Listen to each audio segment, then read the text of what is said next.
Welcome, guys, to Frank Analysis. I'm your host, Franco.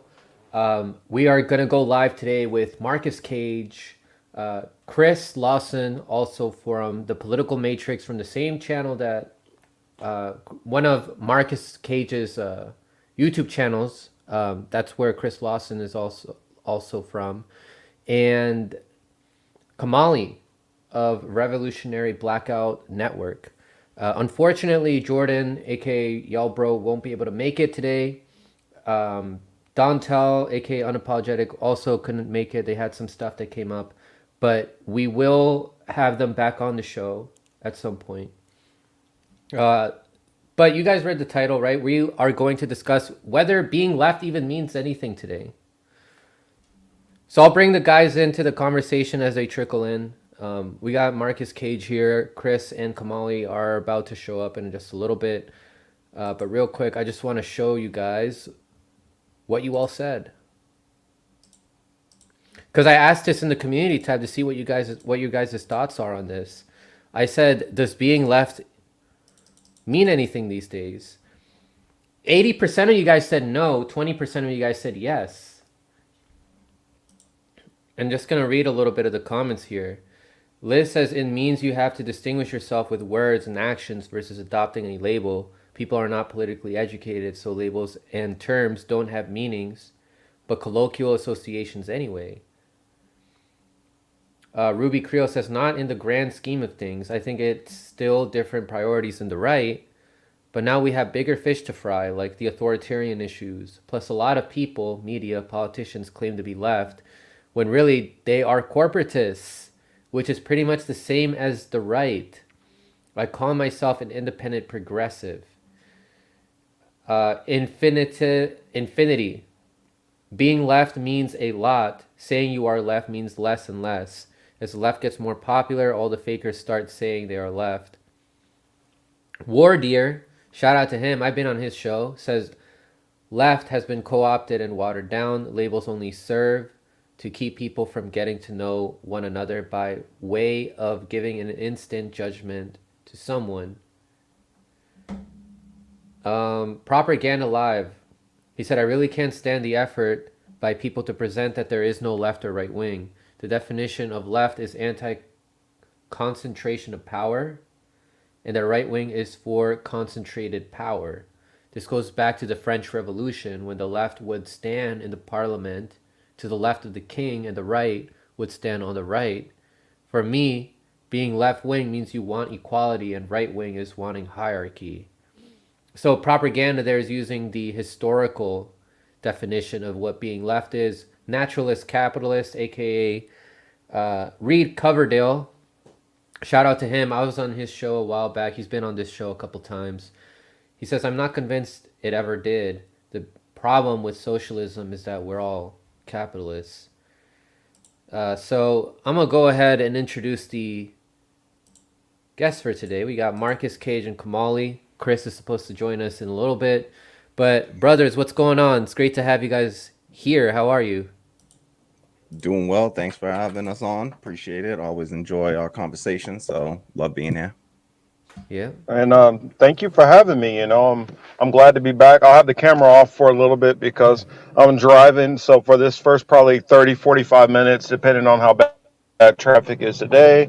But as soon as I get home, it should get a lot better and won't have a lot of these probably times where I'll probably cut out in and out. But thanks for having me, brother. And hey, how you doing, Kamali?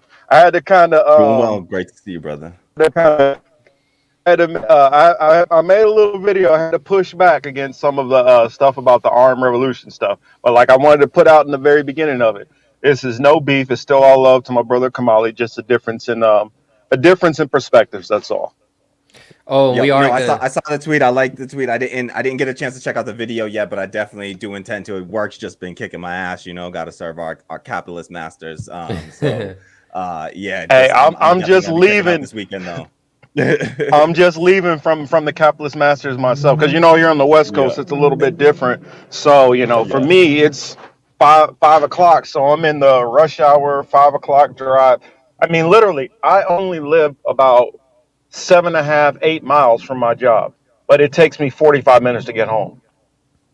Yep. I Damn. know it, man. I know it. Yeah, we are gonna talk a little bit about that because another topic I have here is like, what is the goal for all this? But I know the first topic is gonna take up some time also. What are your guys' take on this? Does being left mean anything these days? You want to start, Kamali? Sure. Yeah, I think that it certainly means something. I mean, words are, definitions help us to, just clarify things so that we can speak to one another without having to rehash, every little fine piece of a concept. And words just, that's what definitions help us do always, right? We define things. Here's this four-legged, piece of furniture with a flat surface on it. Okay, well, is it a stool? Is it a table? Definitions help us to differentiate between things, right? And just to make communication easier, right? So having definitions for things always matters, right? And definitions can be fluid at times. Certain things certainly over time have morphed and have evolved, and so I think that certain terms are relative terms, and I think that things like left and right can, in a over the course of history may have maybe slightly relative and have shifted somewhat, but by and large they do allow us to communicate with one another easier, so that we don't have to rehash every little fine detail. And so so we I think that the definition, having a term for it, helps us to clarify positions broadly speaking. But of course, as with anything, it's impossible to just stuff somebody into a box or pigeonhole somebody in that way. And so I think the real conversation gets down to talking about, issue by issue, policy by policy. You sort of get a clearer understanding. And really what it comes down to me, in the end of the day, is ethics and morality. So where do your morals lie? Where do your ethics lie? And so the term left, I think what we hear a lot about left infighting nowadays. Sorry. And I think that one of the issues with that is that people are still stuck thinking that the left is somehow one cohesive unit. None of these terms are monolithic, and so there's always some variation within any group. And so we have to try to clarify, try to better define these terms so that people can realize where the substantive differences between so-called, leftists may lie. And so I hope that during this conversation we can hash some of that out. I think one of the clear distinctions that I hope to make today is in differentiating between what I would call, and what others have called, the authoritarian left versus the revolutionary left. And I hope to help folks get a better grasp of what that really means. And so, yes, I'll launch into that, but I'll ease up here if Marcus wants to jump in and say a bit to start here. Yeah, I guess I'll say that I agree with Kamali. They're everything does have to have a certain term to a degree, labels. I also agree with what Propaganda said earlier, that you there it goes back to historical actual terms of a right and an actual left, and that one was supporting power, the other one was opposing power. And I mean, even if you go into a biblical sense, it talks about right hand angels and left hand angels, which left hand angels are demons, right hand angels serve the Father, of course. But uh, in today's metric, because the mainstream media kind of defines a lot of these terms and kind of defines us and puts us into these boxes, it gets harder to be able to determine who's what unless you're talking to somebody and they're defining themselves. A person can define themselves as a revolutionary leftist. Person can define themselves as a neoliberal. Person can define themselves as a conservative. Whichever way they decide to identify, and then it's up to us to kind of match up those principles and see if we feel like they fit that definition, how they identify themselves. Kamali considers himself a revolutionary leftist, but I guarantee you AOC considers herself one also, and and probably what is it? Pramila Jayapal probably considers herself one also. I don't consider all three of these individuals in the same thought or same grouping. But I guarantee you that they would identify themselves that way. So that's why I say it all depends on how we're looking at a person, how they identify, and how the things they stand for, how it matches up with what they say they identify with. I kind of look at it as, I mean, I guess I'm not the greatest with the terms for everybody, but I look at what a we have a, I would say, a more idealist or philosophical left. I kind of like that more so, where a lot of people have a lot of ideas which they want to push for, a lot of great ideas and a lot of passion behind it. And then we have the corporatists, and the corporatists are always going to bow to the power. And so I guess that's Kamali sees it as revolutionary versus the authoritarian. I don't necessarily call them directly authoritarian because on some things they're going to match. If you're able to get public opinion to sway a certain way, and the big donors will feel like, okay, well, we don't mind this, then they might take an approach which isn't as authoritarian and look like it's a revolutionary kind of thing, even though it might just be window dressing. So I kind of look at it as, more the corporate side versus the more theoretical and philosophical side, which is actually trying to push for the ideas that they believe in versus the ones who are pushing for the ideas of their corporate donors.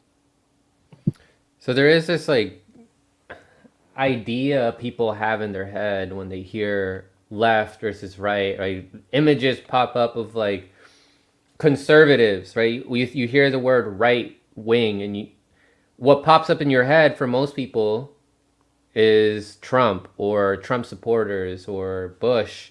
And when you think about left wing, some of us, if we keep up a lot with independent media, we start to, certain personalities start to pop up in our head. We know that there's some people that try to be like that, like Marcus was mentioning, certain politicians. So there is this idea of what people are trying to be, even though they don't exactly fit that definition. And there certainly is that traditional or historical definition that propaganda was saying there in that comment section. But yeah, I think it is at the end, it's up to us to, we have to deal with everybody case by case. Everybody is unique. Everybody went through different experiences that form their ideology that they have, and that so I just see it like that. Like we go case by case.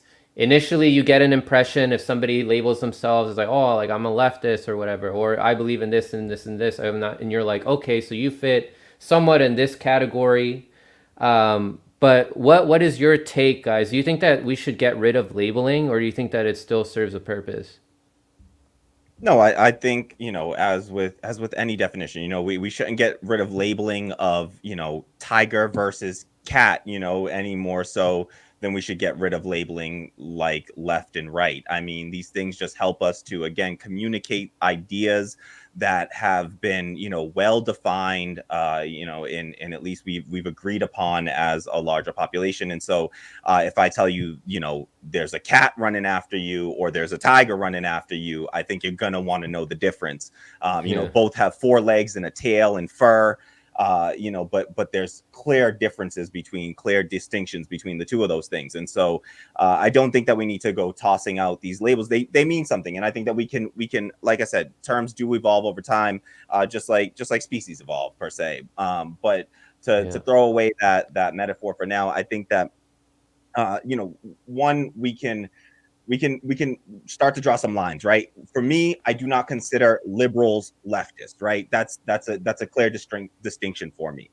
There are liberals and conservatives. I do not consider them, left wing or right wing. By and large, liberals and conservatives fall under centrism. They're both very closely aligned, liberals and conservatives. All right, and that's why you see a lot of ability for people to sort of swing between the liberal and conservative parties in this country, and why most people will say, oh, it's a two-party duopoly, but they're two sides of the same coin essentially.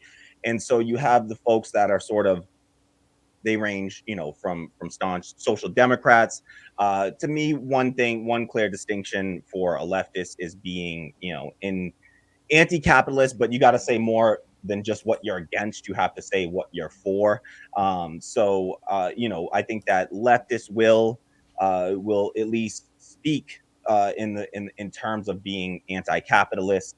How they actually act upon those stances is a different story when you start to differentiate between authoritarian left and revolutionary left, in my opinion. And so, but liberal conservative, some people will conflate. They'll say left wing, right wing, and then they'll start to launch into talking about liberals and conservatives. And to me, that's not even. You're talking about centrists. They're one and the same. Joe Biden can be a Democrat. He can be considered a liberal. He can also be considered conservative. I mean, these things are very hard to differentiate at this stage. Neoliberal, neoconservative, conservative, liberal. It's a very tight grouping, is all I'm saying with that. And so when you start to move beyond those bounds of liberal conservative, I think that you start to have some clearer distinctions between these groups. And so we're talking about leftists, so I'll keep the conversation there. And on the left, I think that you have this idea of the people that are there's a set of people that simply want to there's a group that's in power right now. They hold power in all different places and circumstances, right? A group that holds power in the workplace. There's group, the employer class. There's a group that holds power inside of in the household. Typically men. So through patriarchy. There's groups that are placed above the other groups: cis over trans, straight over gay. So these groups get placed over one another, and in different contexts they can have different, these people have different, may fall into a different range or category at that point. But you have one set of people within this sort of authoritarian left who their goal is not to displace and to dismantle power in its entirety. Their goal really is to become the group in power, right? To just replace to sort of reform the system in many ways, or to displace the current power centers and simply put in their own, groups or what have you. And so what we'll see from a lot of authoritarian leftists, this comes from, you can look at folks like Big C communists, right? Big C communists, the Bolsheviks in China, in Russia. We have what is really largely can be described as state capitalism, right? It's not a dismantling of the economic system. It's not a replacement or a destruction of the employer-employee dynamic. Instead, it simply shifts power from Kamali, private quick question. capitalists. Yep. I was wondering, could you just kind of like, I guess, explain what you mean by authoritarian leftist? Because I'm a little confused exactly what you mean by authoritarian leftist. Yeah, so the authoritarian left. So again, I'll differentiate here between someone like what we would call a modern day socialist, or an anarchist, versus Big C communist. I think a lot of people will be familiar with Big C communism, right? That looks like again, the Chinese, they call it the Chinese Communist Party. They say that they have communism with Chinese characteristics. This was also, we saw this after the Bolshevik Revolution in Russia as well. And what we had was a grouping of people coming together, centralizing, power and decision making, essentially state control over the means of production, which to some people, that's what their understanding of socialism. It stops there. They say, okay, well, that's socialism is the state controlling private, state controlling enterprise and business. And in what we see there with the these are leftists. These are people that are, they are by and large, they align. They would like to see a post-capitalist, as they see it, society. And they are on the left. They are certainly run down the policies with them. They certainly believe in. There's a lot of overlap between revolutionary leftists and authoritarian leftists. Where they split is authoritarian leftists, Big C communists is my example here, have historically, as we've seen, they've come into power, rose into power, and not worked to dismantle that power. Instead, what they did was they replaced the private enterprises with the state instead, right? And so you're not dismantling power in that sense. You are simply shifting power from one group to another group, right? And you can still hold all of these leftist views. They were called socialists. Many of them, you know, there was a split right when it happened.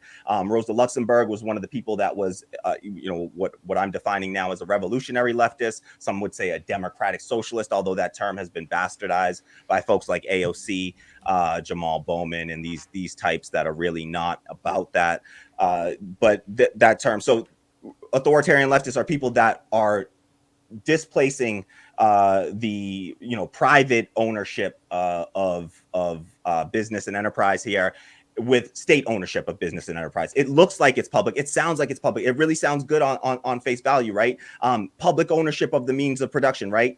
That's what we try to define socialism as. But the question is, who controls those you know, power centers? And the answer is not the workers. A disclaimer for me, because I don't look at China. China might call themselves communists, but I don't look at them as communists, actually. There is a Same. lot of capitalism within their government, so you can't call it communism if there's not the level of equality that's supposed to represent communism. So you Well, can and call that's why I yourself say, what you want to call yourself, but it doesn't necessarily make you a communist. That's all I'll say. yeah, and that's Sorry to why interrupt. I refer to big C communism versus, you know, little c communism, which is the ideal. It was really, even the Bolsheviks, they saw themselves as on a path to, you know, to a socialism or, you know, little c communism. But we have to accept the people that won and came into power and called themselves that. I think the word does mean something. Of course, with socialism, there's, just like with capitalism, there's many different forms of capitalism, right? Nobody would argue that, you know, Nigerian capitalism is the same as US capitalism, is the same as German capitalism, right? Germany, they have very strong labor unions in Germany. We have very weak labor unions here in the United States. Both capitalist systems, no one would argue that they are the same system. In the same sense, there are many different forms of I socialism. would say they're a form of democratic socialism. That's what I would say, because They they're don't consider democratic themselves that. socialism. You're going to have a mix of capitalism and a mix of socialism. It's not going to be a complete erasure of capitalism and democratic socialism. Yeah, pretty much all economic systems as they exist today are a hybrid of some of those things. It's really, I'm leaving these people to define themselves, you know, and I'll accept their definition of themselves. And then and so in that sense, you know, you don't have you know, Germans saying that they are a socialist. They, and here I'll define capitalism very clearly, and this is why I think definitions matter. Capitalism to me is a system. What is unique about capitalism, and that's how we create definitions, right? We say, what is unique about this thing? That's what helps us to differentiate between other things. So what is unique about the system of capitalism? It's not free markets or markets in general. And, you know, it's not a monetary system. These things existed before capitalism. They'll exist after capitalism, right? There were markets, there were slave markets, there were cotton markets under the system of slavery, right? There were merchants under feudalism, right? So markets have existed before, they predated capitalism. What makes capitalism unique is the employer-employee relationship. So that is how I very clearly define capitalism. Any economic system represented by an employer-employee relationship. So that's why even the you know, the party that came into power in Russia, they even you know, admitted that they were state capitalists, right? They were still upholding the system of employer-employee. The only thing that changed was that now the state is the employer, right? What modern day socialists, what anarchists are after is trying to say, we need to not focus on the sort of macroeconomics of this and instead focus on the microeconomics. What's happening right inside of the workplace should be the focus of our, you know, our revolution at this point. And in that sense, it's about the employer-employee relationship. What separates it from slavery? In slavery, we had master slave. In feudalism, we had lord and serf. In monarchy, we had king, queen, and their subjects. So this is what distinguishes capitalism. And in that sense, I would say no. China, you know, Russia, these were state capitalist systems. However, they do define themselves as big C communists, and I'll accept that. And in many ways, they what they have become is sort of what we would define, we can now allow them, because they won and they were the winners, and the winners get to define history. They get to own that term, big C communism.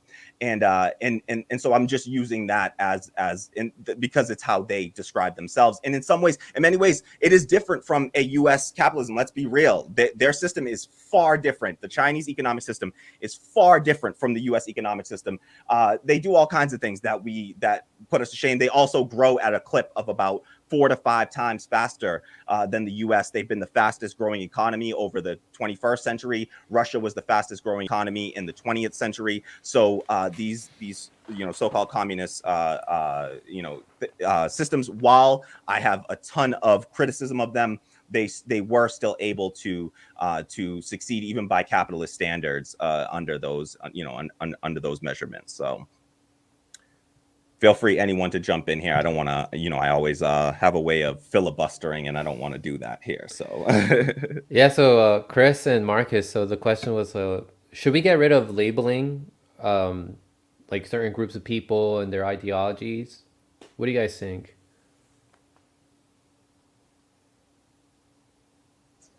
Marcus, go ahead, man. Marcus might be cutting in and out here, so because he's driving right now, so he cuts in and out at times, so he might not be hearing us all the way through. So I'm sure he'll jump in when he can, when he gets a good connection again. Yeah, same here. Kamali, what's good? I never met you before. I'm Chris. Nice to meet you, brother. Yeah, nice to meet you, brother. Same here. What's good, everybody? Franco, what's up? Marcus, I don't know you. I don't really care for you.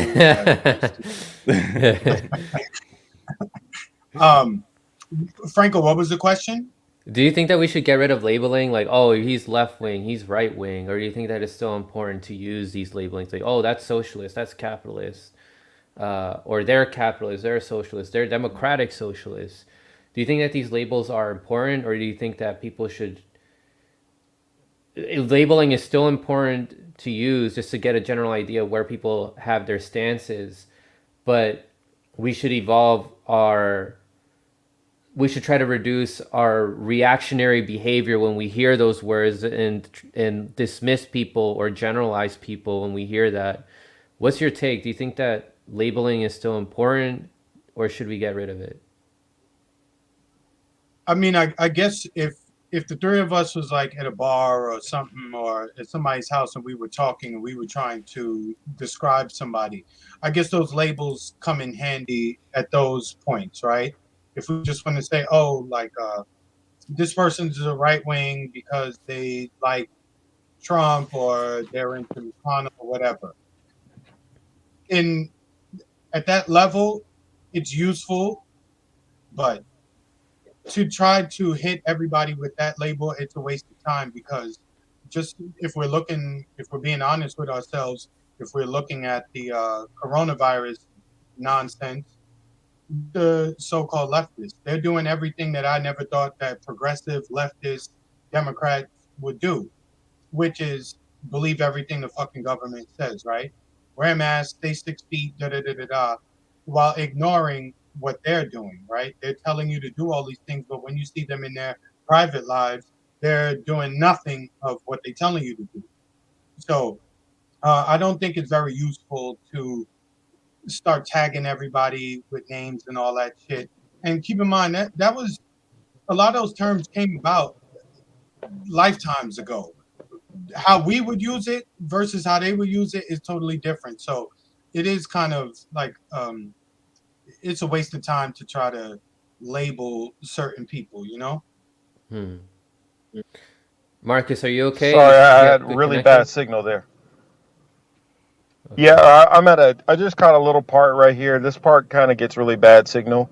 I'm sorry, I missed the last part Kamali was saying about the because like I in my opinion personally, I don't feel there are actually very many actual examples of communist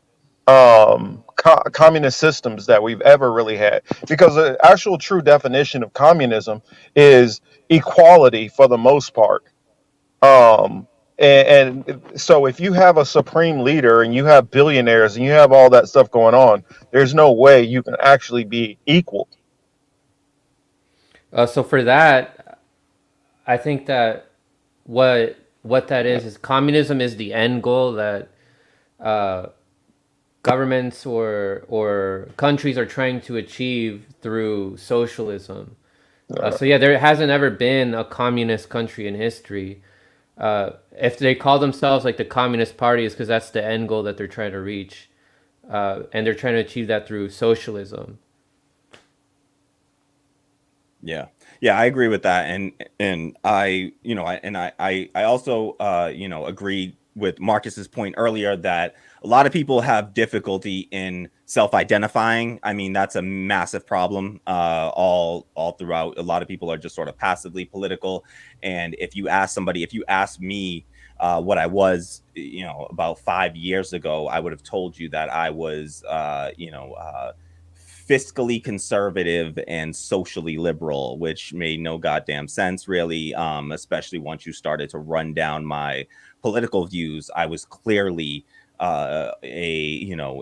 much closer to what we would now describe as sort of democratic socialist or socialist then, and now I've swung all the way as I become more politically educated to defining myself as insofar as it helps people to just get a pretty quick, clear picture. Although let me be all the way real, a lot of Americans are fucking idiots and are going to, you say something like anarchism, they relate it to white anarchism. I am a black anarchist. I do not believe in this idea of anarchism as being like, it's not like anarcho-capitalism. That's fucking bullshit. These like libertarians who are anarcho-capitalists who essentially believe that we should start the world right now where it is and allow anybody with money to dominate over, to have the freedom to dominate over another individual. No, anarchism is defined as without, it's anarchy. Just like you have anaerobic without air, this is without hierarchy, right? So this is a system that is the goal. The entire goal is to dismantle all forms of domination and power over another individual, wherever that may lie, and to be without hierarchy. So I do want to live in a system where nobody, because nobody to me has any any right to exist with while dominating over another individual. I don't care about their differences in strength and in so-called, as we define it today, intelligence, or what body parts they happen to be born with. I don't think that any of those things are legitimate reasons for one person to dominate over another. And my entire political ideology stems from trying to dismantle those forms of power wherever they may lie. So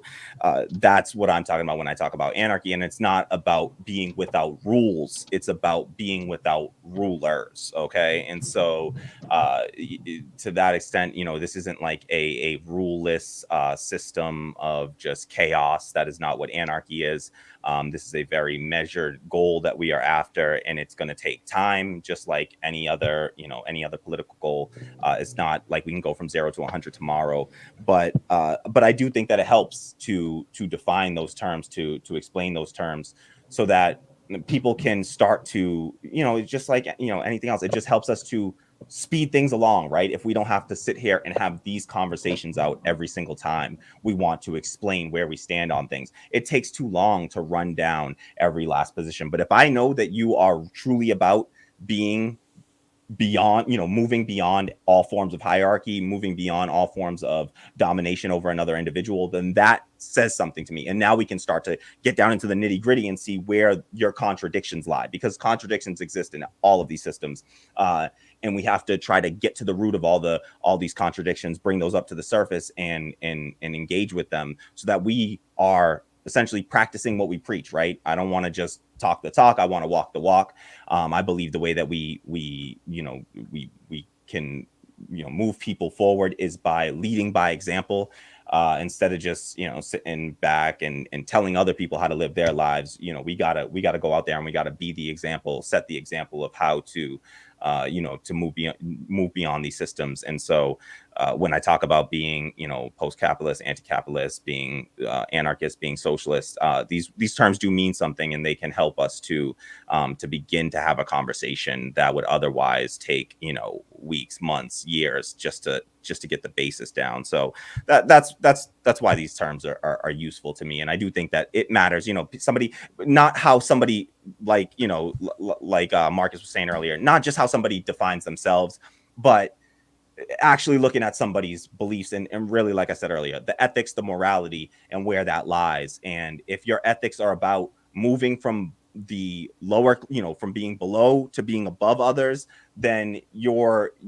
authoritarian. If your political ideology requires some people having having power over others, having authority over others, then you are authoritarian, and that's fine. Don't take it as such a pejorative. Just accept it for what it is, and then move from there. Either embrace it, accept it, or start to talk about how you would like to be different about that. But that doesn't mean that we don't get together collectively and make decisions collectively amongst our communities. Anarchists believe in principles like freedom of association and disassociation. You should have the freedom to associate with an organization or a group. You should also have the freedom to go and leave. And through processes like democratic consensus, you find, and even in anarchist principles, that if they say, if you find yourself, through a process of democratic consensus, that's not majoritarian democracy. What we have right now as it exists is minoritarian democracy. We elect a handful of people, our representatives, and then we go and beg them to represent us, and we see how that turns out. There's majoritarian democracy, which is more like direct democracy, but it's a 50% plus one, right? Type of democracy. You get 50% of the vote plus one, you win. 49% of other people can go fuck themselves, right?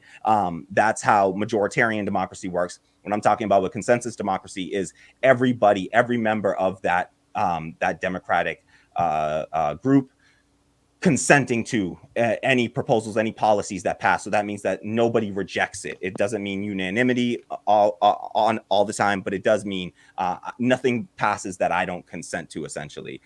So in through those processes, Kamali, yeah, I would what you're saying sounds nice, but where I have to push back is if you're looking for a society where everybody has consensus on damn near everything, I don't see how that works, because that would be saying that we all agree on the same things. Regardless of how we like it, some people in society are not going to like the way some things are going to go. I think this utopia belief that we're all going to be able to be happy in our all different lanes and we're all going to agree is not very. I don't feel it. I don't feel like it's thinking logically in the real world. There are going to be some people who are just not going to like other people, and you're not going to be able to force them to just like these people or agree.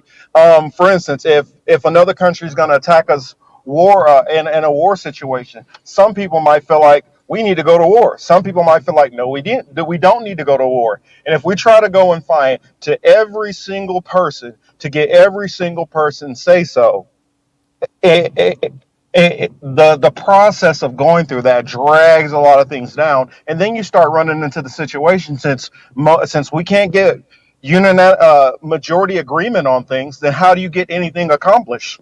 You're running into the same problem which they run into, the stalemates between the Republicans and the Democrats. Oh, you're muted, Kamali.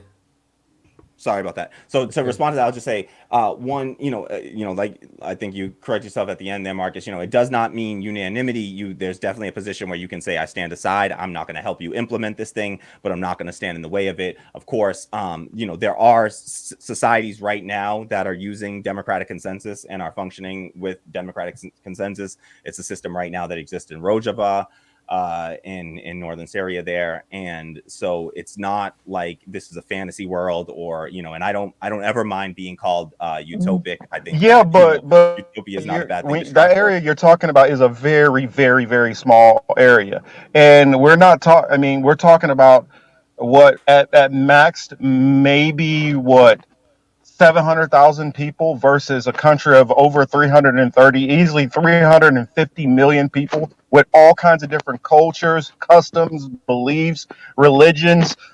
I don't see how you get the every majority of these people even on the same page.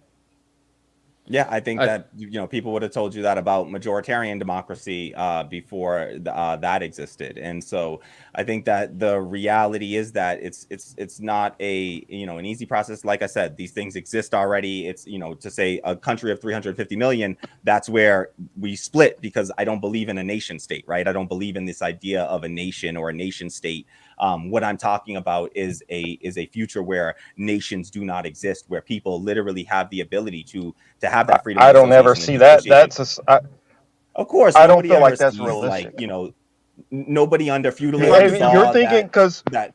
because in order for you to have that, that would mean all the other nations would have to decide to agree that too. Because if you don't, now you're a vulnerable nation. All so I you're guess doing is setting yourself up to be slaughtered or conquered.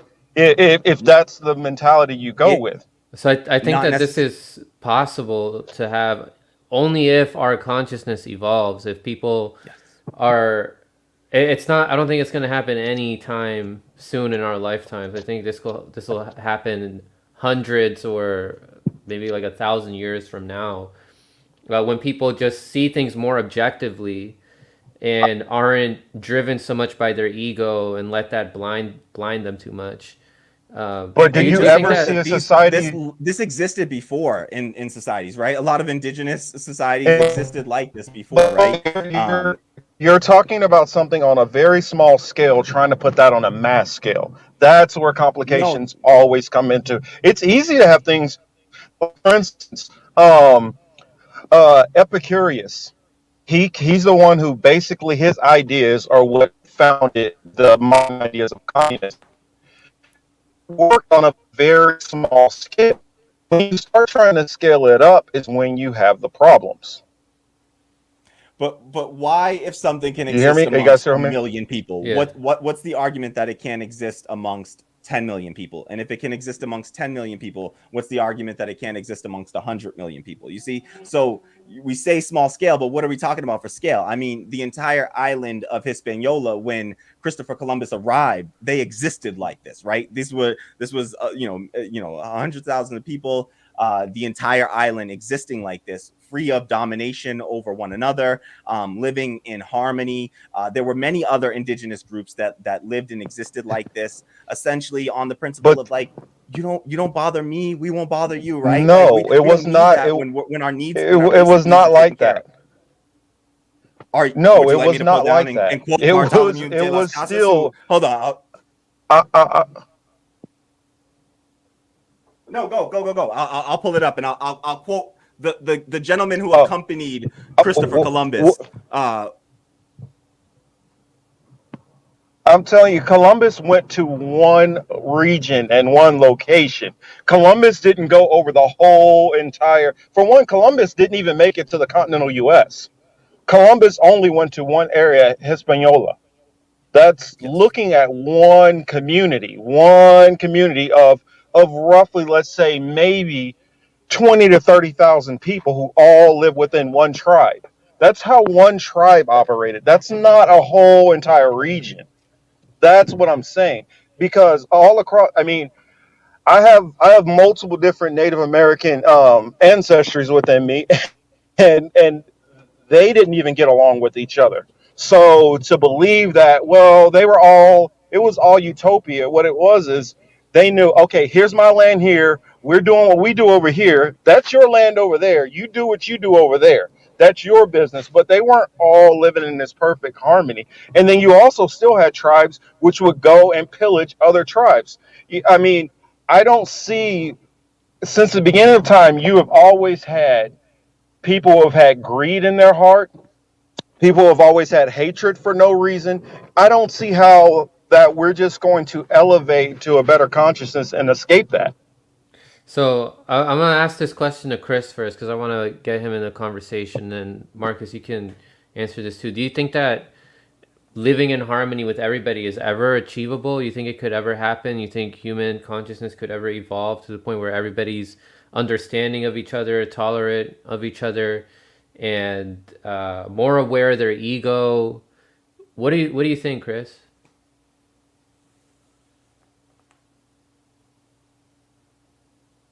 I think he's frozen. I think he Chris? froze. Yeah. Dang. So Marcus, you want to answer that, and then Chris can jump in? Hey, I don't see that as a possibility. The only way that will be possible is we would literally have to go back and can you hear me? Understanding of each other. I think someone Can, hear an echo. Let me see. I think I mean, that, I was you guys hear me okay? Now I can. Now Yeah. you seem better. Yeah. Okay, I finally got home, so it's probably catching. The reason why I don't feel it's that is people always find a way to get rid of the people that Hang on, Marcus. You sound a you would have to little get rid of. robotic. Let's try again. Can you hear me now? Yeah. Yeah, but it's definitely getting a lot of feedback, cutting in and out there. Give me 5 seconds. Okay. Okay. Chris, Let's see. do you want to test I should your be getting mic out?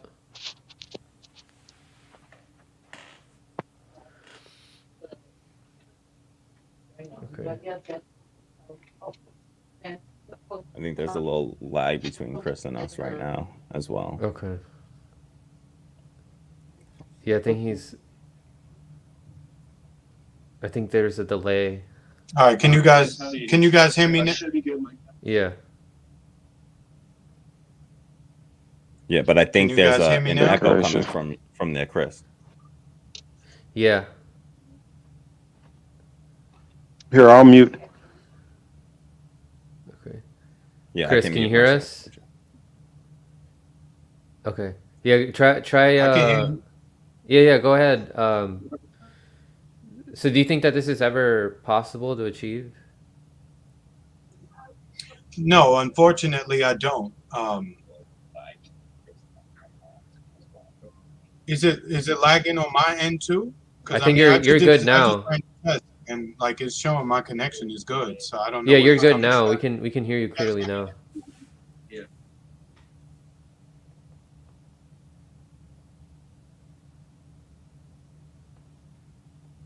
Chris? Yeah, I think he's delayed. Yeah, he's All right, coming can through you guys clearly, hear me but okay there's a now? delay. Yeah. Yeah, I just think there's a bit of a delay, Chris. Like Alright. it's like maybe 10 or Cool. 15 I don't. seconds even. Unfortunately, I don't think that we'll ever get to a point to where labels, where everyone will get along. It's just never going to work. I think this may sound funny, but I think that people think too big. You're not going to turn around this country at all. Yeah. You have to basically just work within the confines of your neighborhood, work there, build there, and stay there. I know everybody wants the entire world to be on the same page and this utopia shit, but that's not going to work. Everyone thinks way too differently. Everyone has been fed too many different points of information, et cetera, et cetera. You really have to just think about taking care of your own and those closest to you, physically, geographically closest to you. I could talk to people in California. I'm here in South Florida. They way different. They way on some other shit, you know. I am not going to be able to reach them. I'm not going to be able to get them to see things the way that I do from my perspective. So you just got to really work locally. Okay, Marcus, Yeah, you want to give your... I'll push oh, back yeah, go on ahead. that. I think that I'll sorry, Marcus, bring go you for in it. to push back Kamali after Yep, Marcus yep. gives his take. Well, I'm looking at it like this. In order for that reality to work, I guess what we're saying is everybody would have to come basically to either a one world religion or a non religion. Everybody would have to value the same things. Everybody would have to see majority of things in the same light. Everybody would have to have the same facts and figures and data. because the one thing I see is I don't see a reality where we're ever all going to get on that same page. I just, um, for instance, um, I've been around people who were extremely anti-gun. I don't see how you convert that person who's anti-gun to get on the same person with a person who's pro-gun. Um, I have friends who I know who have hundreds of guns, which they keep in their house. You're never going to get them on the same page with some other people. I know people who are vociferously anti-LGBTQ. I don't see how you're ever going to get them on the same page with people who are pro LGBTQ. I don't see how you people who care about the environment and don't want smog or pollution and are trying to think about green solutions. How you get them on the same page with people who believe that that's not real? So It's the same thing with the whole Rona thing.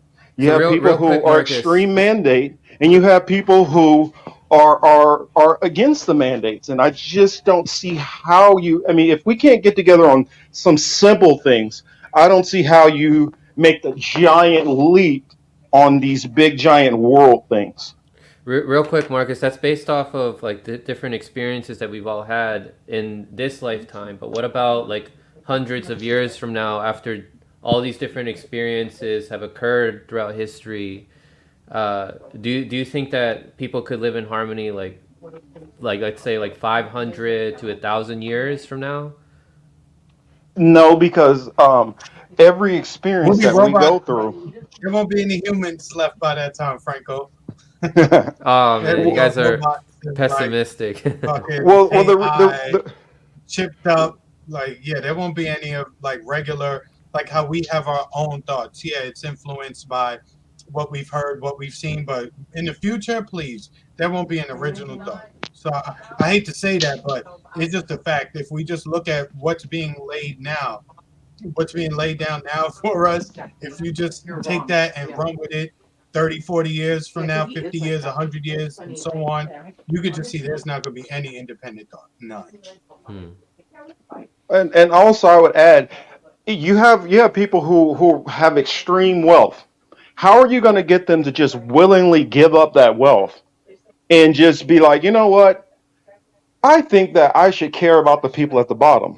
I don't see how you create that bone in these people. And you got to remember, these people who don't give a shit about some people pass down those traits and that education to their kids, and then they pass that down to their kids.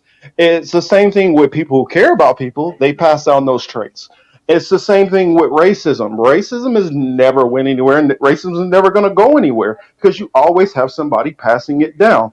The moment you take somebody who they move into an area where it's a small group in that area, then they might feel like, well, I feel insecure about these different people. Also, our experiences 500 years from now, I don't see how, because what you'd have to have is some kind of major reset where everybody is all equaled. And then once everybody's equal, then you may have a possibility. But since there's no point where everybody is going to be equal, then how do you foster that environment for everybody to begin to, be equal? And I just don't see how you even get there because you have thousands of years of history and experiences which led people to believe certain ways. Hmm.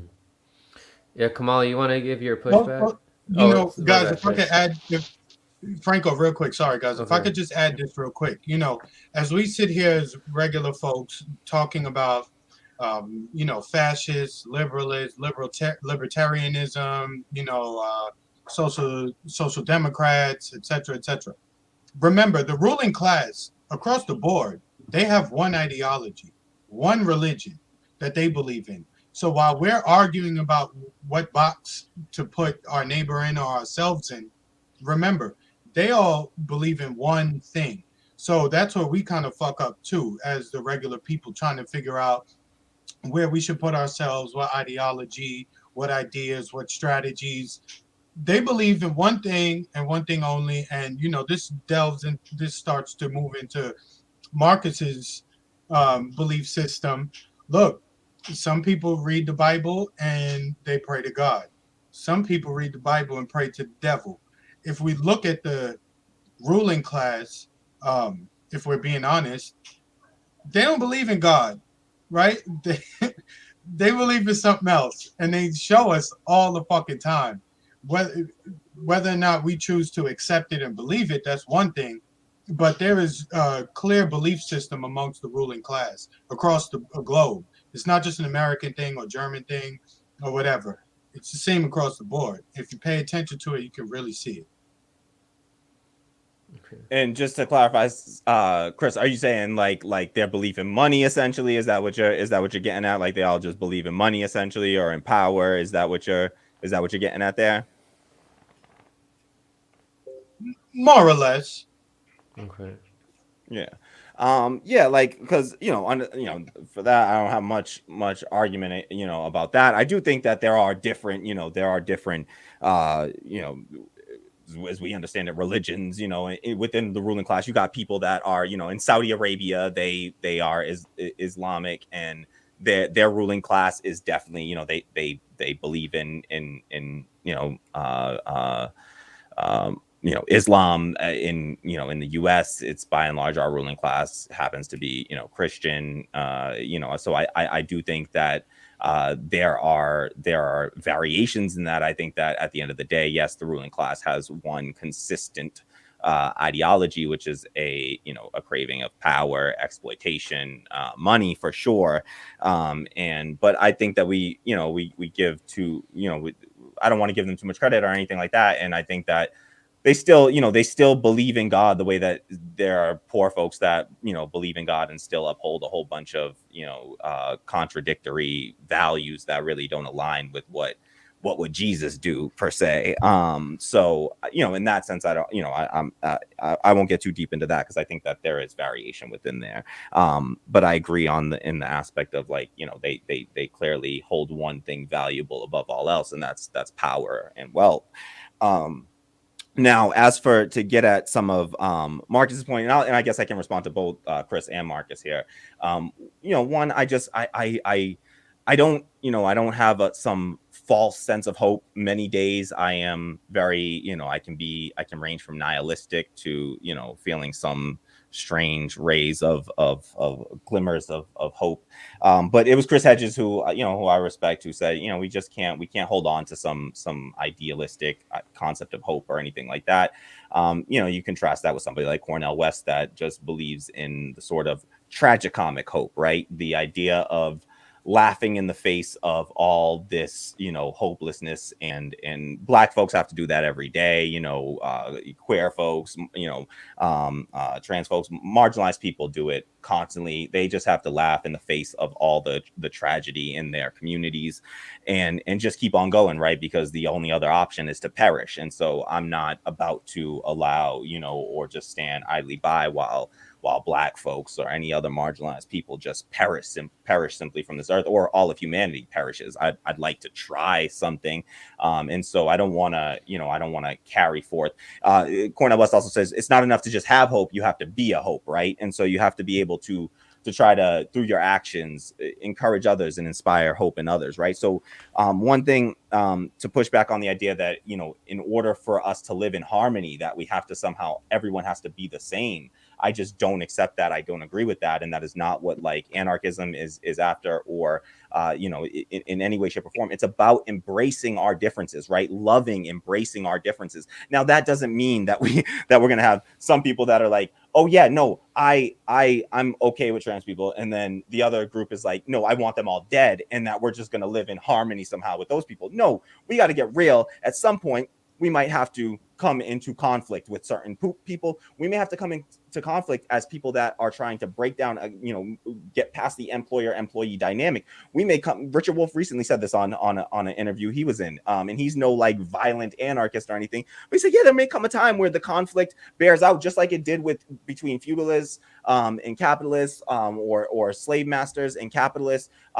There may be a civil war that may have to happen. I hope that we can avoid it, but it may have to happen, and those numbers will be called, and we'll have to deal with that when it happens. But the idea that everyone has to be the same, no, we can actually live in a way that I don't need to be the same as everyone. I embrace that I'm different from other people. I love that as an anarchist, and I respect people's right to individuality. Where we draw lines, it's to say, oh well, some people will be pro-gun, some people will be anti-gun. As long as we're living with the same principle that you can't go and initiate harm and violence against another person, or we will, defend ourselves, because there will be people that are pro-gun and anti-gun that can live together, right? Let's be real. It happens right now, even in the Zapatistas. There are some people that are not, they may not be pro-gun as an individual, but they understand that those guns are there to protect them from, in the case of self-defense. And as long as we're using those for defending ourselves and our communities, then they accept them, right? That's my stance, right? Like I'm not a gun nut or anything by any stretch of the imagination, but I do believe that we as leftists, as revolutionary leftists, have to arm ourselves safely and effectively, and learn how to train with these weapons, know how to use them, and use them effectively, so that we can defend ourselves and our communities from any kind of invasion or anything like that. So that's one. On the idea, the pro versus anti-LGBTQ, again, just like to my point, I just think that it's like, you can be anti-LGBTQ as long as you're minding your own business over there. Like, I have family. I come from Jamaica. They are a violently anti-LGBTQ set of people. That doesn't mean that I don't continue to do the work to try to decolonize their minds and help them to better understand that why do you care what doesn't affect you? These people aren't harming you. They're not interfering in your life in any way. So leave people alone, leave people to their own, as long as we hold those values in common, then those are the only values that we have to share. And those are pretty basic values, right? Like, I will not do harm to another who does not harm me. That's a pretty basic value. If we all share that value, then we're pretty good. Now we just have to define what is harm, right? And then, there's not too much nuance there when we're talking about physical harm to another person, direct or indirect. And so I don't think that we need to all be the same. We can embrace our differences. When I talk about these things, and I talk about people above and below, it's not about moving from below to above. It's about, keeping us all side by side and embracing all of those differences together. So now on to like the pro versus anti-mandate. These things are also solved through anarchist principles, in that there's an anarchist principle that says, okay, through the freedom of association and dissociation, if through a process of democratic consensus, you find yourself butting up against the community that you happen to be a part of, or a subset of you happen to continue to bump up against the community that you happen to be a part of, then there's a solution for that, right? And anarchist societies have done this, and they have done it effectively, right?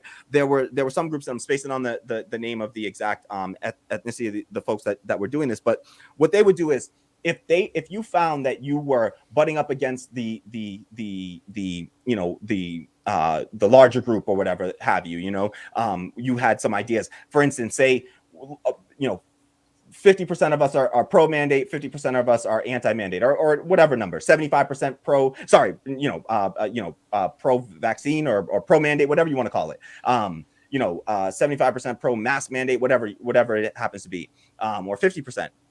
What they would do is they would say, all right, well, we, the dominant group in this situation, just for this one issue, not dominating over another, but just in the sake of, where we stand on this issue, we will give you all the resources you need, and we will give you all the support you need to go over there and to go build up a society. We will help you build it. We will help you build the infrastructure. We will take care of all of that. We will give you all the resources and the finances you need in order to go build up your society.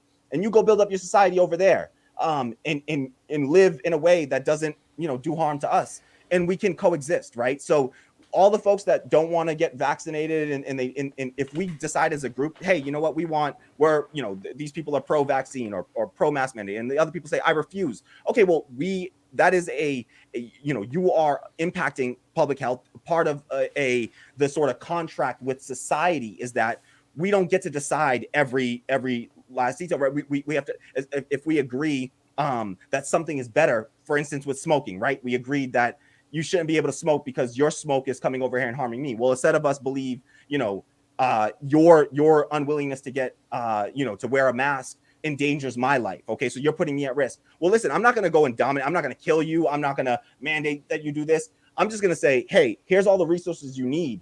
Go over there and live with all the other people that don't want to wear masks. All right, and we will support you. I don't want to. I'm sorry. I'm not trying to turn this into like a debate about masks and like the Oh no, Rona and I was just everything. using that Because as one example. No, oh I yeah, didn't no, even want to but go the into. thing is like, we're on YouTube and I'm not trying to get my channel Yeah, I understand. another Yeah, stray. No, I wasn't going to I go don't think into anything I anything. said here is like claiming about science or anything like that. Like I'm Yeah, literally just saying whatever the issue happens to be, right? So we can Okay. pick a yeah. different issue. Oh, don't worry. I got you, Franco. I'm not going to say anything that's going to get you in trouble. What I was going to say is you have people like, oh, why can't I think of his name right now? Noam Chomsky, who he's not going to say, well, let's give them some resources to stay over there. He's going to say, screw those people. And what do you do when you're We in the don't accept that. minority of those people and the rest of them say no, they don't want to do X, Y, or Z, so screw them. It's No, we going to all be like agree that. as a society though but this is based on the idea that we are all agreeing that this is how we're going to live, because we may end up being the subgroup at some point, and we don't want people to treat us like that, right? Do unto others as you would have others do unto you, right? And so I don't want Yeah. people to treat me like that. I just Uh, in there are places in China where they build up whole cities before anyone lives there, right? They build up the whole city, they build all the infrastructure, and they allow people, and this has nothing to do with what your beliefs or principles are or anything like that, but they build whole cities, and before anyone goes to live in them, right? We could be doing the same thing here, and we would be giving people jobs, and we would be creating better infrastructure and all those sorts of things. And if any people at any time decide, hey, you know what, we can't get with the rest of y'all, well, here we're not going to try to dominate over you. We're not going to be violent against you. This is the contract that we take out with each other as, varying communities. This is what a real communism would look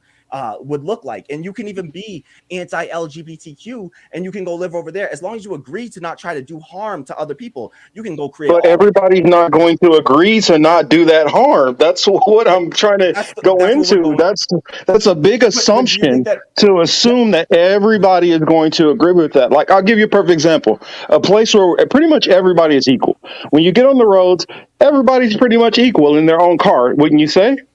Well, how many people know that they need to get over, and so when they need to get over, oh, come on, man, please let me over, and there's somebody sitting in the other car that's like, fuck you, I'm not going to do it. And then when they're in that same situation, they're hoping somebody will let them over. That just shows you a lot of the selfishness which still plays into human beings that we'd have to deal with. If yeah, but if they're not even considerate enough to say, you know what, we're at a red light, I can let this person in, I'm not in a rush. If they won't even do that, what makes you think that they would take those courtesies with much more important things? That's how I look at it, because it's fine when you're looking at a town, a village, and you've got a whole bunch of like-minded people together. But when you try to apply those policies across the whole entire nation, that's where it starts to fall apart. But that's why I don't believe in nations. So you can't use examples like the whole entire nation, because there are no nations in the world that I'm imagining, that I'm trying Okay, to so move us how would toward. you There is how no would you nation. There is apply no nation state. but how would you apply this in, okay, let's say this is no longer the United States. How are you going to apply this just in what? Are you just going to say, you know what, it's just going to be in this part of my area. This is what we're going to stand to. And then on other parts of the areas, you all stand to all different things. Is that how you're going to do it? Because I'm not understanding how this works. Like how the Yeah, agreement will occur, like how our people are going to Yeah. agree with this is how we And will all treat each other. And what is it going to be this is going to be only within these 50 miles or these 100 miles. This is what we agreed with here. And then the next 100 miles, we agree with this over here. And then the next 100 miles, we agree with this over here. Or is So it going to be a whole entire, what would be looked at as a equivalent of a state all doing that? That's what I'm trying to understand. At what levels are we making these agreements? Because the four of us could probably buy a house all together big enough where we could all have our own individual families and live in our own parts and all probably get along perfectly fine. But it's when you start getting to more and more and more people involved is when things start falling apart, because everybody's not going to see the same things. Everybody's not going to have the same morals. Some people are going to feel like we might have that one person who's going to come in and be like, you know what? As soon as Kamali, Franco, and Chris leave, I'm robbing all their asses. So I think, Marcus, you bring up some valid critiques to how the world is right now, and I get where Kamali is coming from with what he's proposing for like an ideal society. I personally think that the way that a society will look, um, in this, like, well, we're all like subconsciously agreeing to respect each other. I think that we can't imagine how that society will look like. I don't think that it's in our comprehension. We could probably get like a small gist of how that society could look like, but it's all the different events that'll occur throughout the next hundreds of years. It's too unpredictable for us. Like all these different events that's going to shape the way that these different generations are going to think. Maybe people will become more conscious, but I don't know what events occurred throughout these hundreds of years that triggered this evolution in consciousness. Do you guys get what I'm trying to say here? Absolutely. Like, I think that it was by and large through colonization that we've adopted a lot of these sort of this Western mindset of, individualism, capitalism. These things are by and large, brought into societies by the colonizers, particularly, let's be all the way real, white colonizers that have gone into indigenous lands where people were living, in harmony amongst themselves, whether it not be all peacefully. They were at least living in a way, in a sense of, free of these ideas of jealousy, greed, and these concepts were brought by people that called those people savages, and I was going to do it earlier, so I'll just do it real quick right now, because I'll just read a quick passage from Howard Zinn's A People's History of the United States. And it does start in Hispaniola. And this description is a description written by one of Christopher Columbus, a colonizer, one of these white colonizers, brought over with him a gentleman by the name of Bartolomeu de las Casas. And he documented a lot of what happened in journals, and he documented a lot of this. He was a writer, and he described what they came and saw, what they witnessed when they arrived in this place. Okay. And so I'm just going to read two passages from that. Okay. To just give people an idea of what already existed. And if it already existed without technology, without the level of communication that we have, just try to imagine because we have to imagine, right? Because the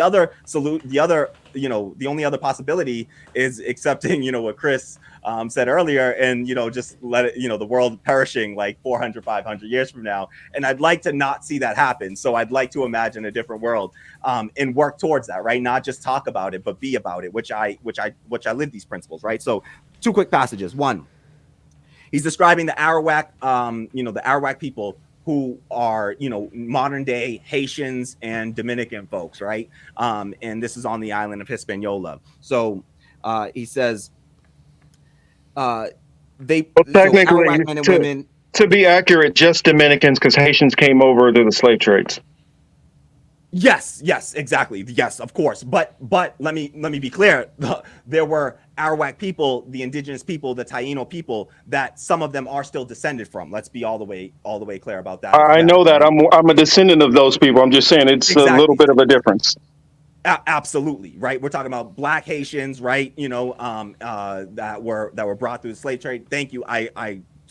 Thank you for that, point of clarification. It's 100% accurate, Marcus. I'm not arguing with that. I'm just saying that, just to add to your point of clarity, Yes, and there are also people that are descended from those groups still, right?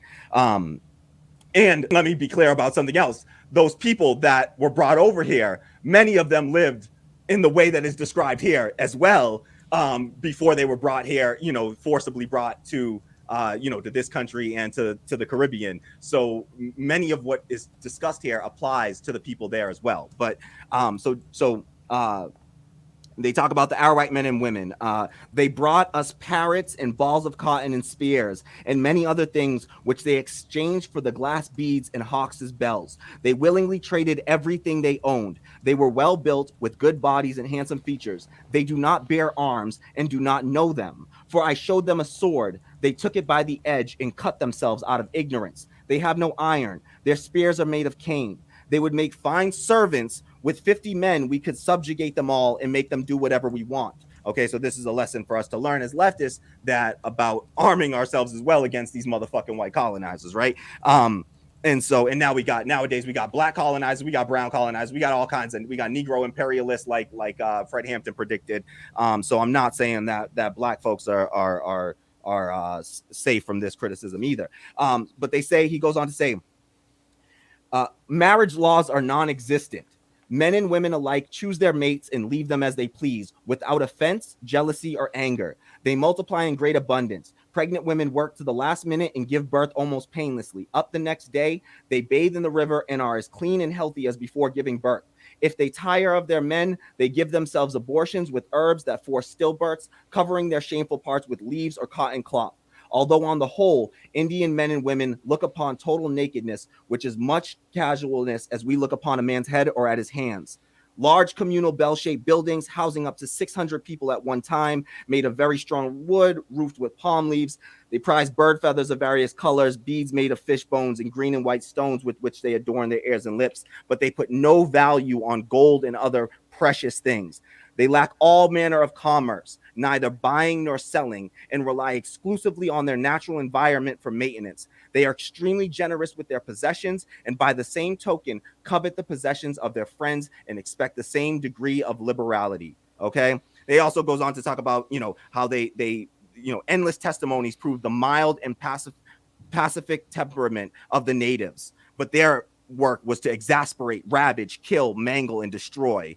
And they say small wonder then if they tried to kill one of us now and then, right? So this is describing a world where people did live in harmony, mass societies living in harmony. And if that can be done in one small area, and again, with the added, benefit now of us recognizing, hey, people that want to live like this, we still need to arm and protect our communities. And then we need to be ready to live in solidarity with those other groups that are willing to live the same. And there will come a time where there is enough of us that live that way that we can show solidarity with one another. And we will be willing and ready to take up arms in defense of another community that happens to be being colonized or ravaged by any one of these, colonizers seeking to try to bring domination over another group of people.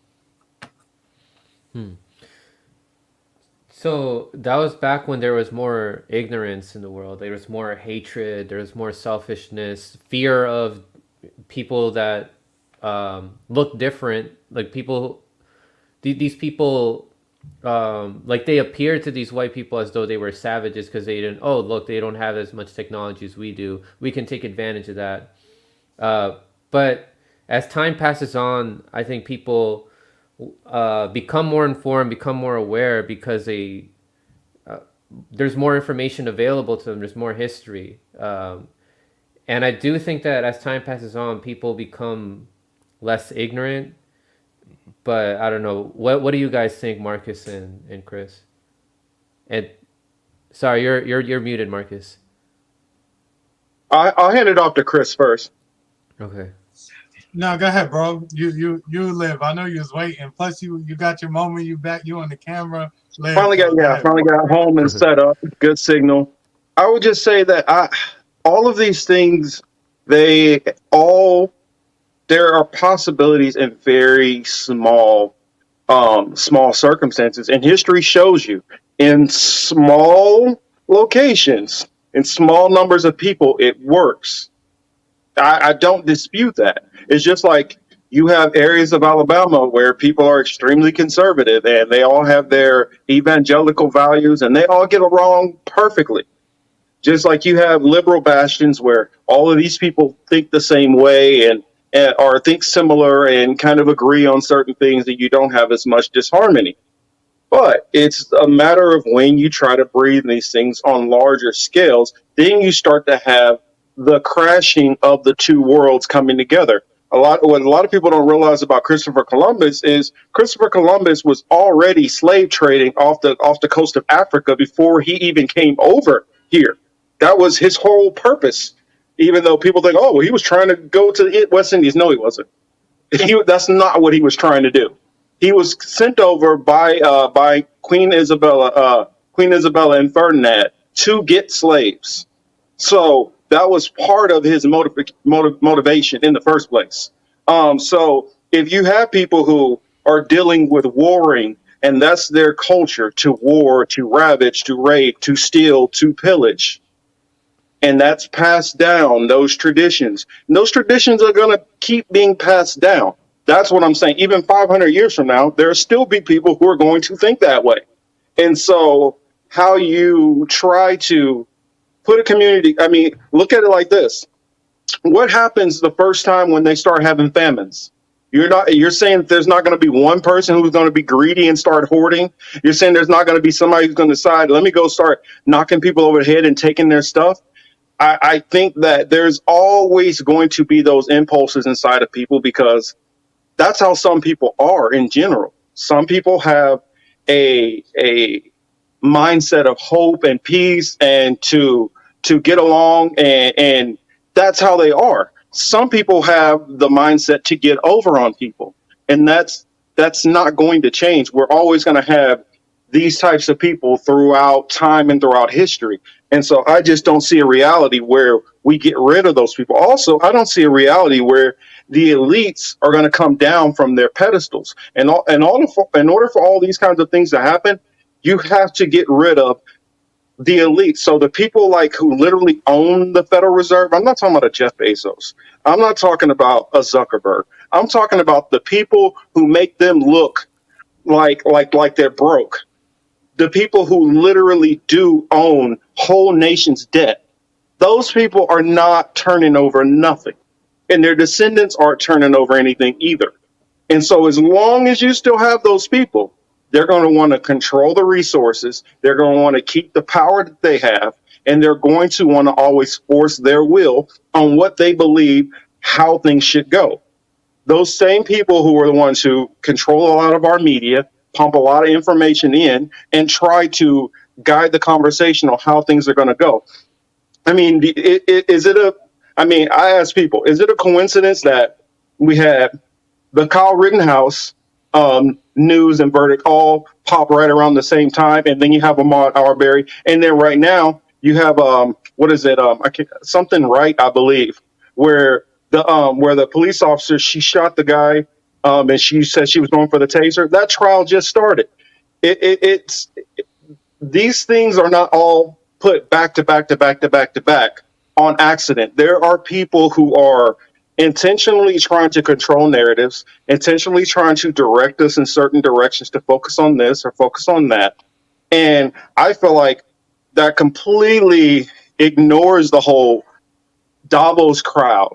And I know maybe some of y'all don't believe this out there. You can term them however you like, but the people who own Vanguard, and I'm not talking about the Vanguard political commentators, I'm not talking about them. I'm talking about the actual Vanguard. I'm talking about the Black Rocks. I'm talking about group. Yes, I'm talking about the people who control. I mean, right now with the whole Ghislaine Maxwell thing, you have Les Wexner. How many companies does he own? I mean, or owned? When you have these people on this type of level, how does it get to a point where they become equal with any of us? So they are an obstacle right now in keeping this ignorance among people. But I Yeah, think if this obstacle is out of the way, I think there's a likelihood of increasing the evolution of human consciousness. But it's an obstacle. Is it ever going to be overcome? how long are these people going to stay in power, right? You mentioned like there's going to be generations. There's already been generations. These people are the result of generations of power being passed down. Uh, I think people are more aware about this today than there ever were people during any other time. Uh, so I think it starts there. Do you guys think that there has been an evolution on awareness, at least on what's going on?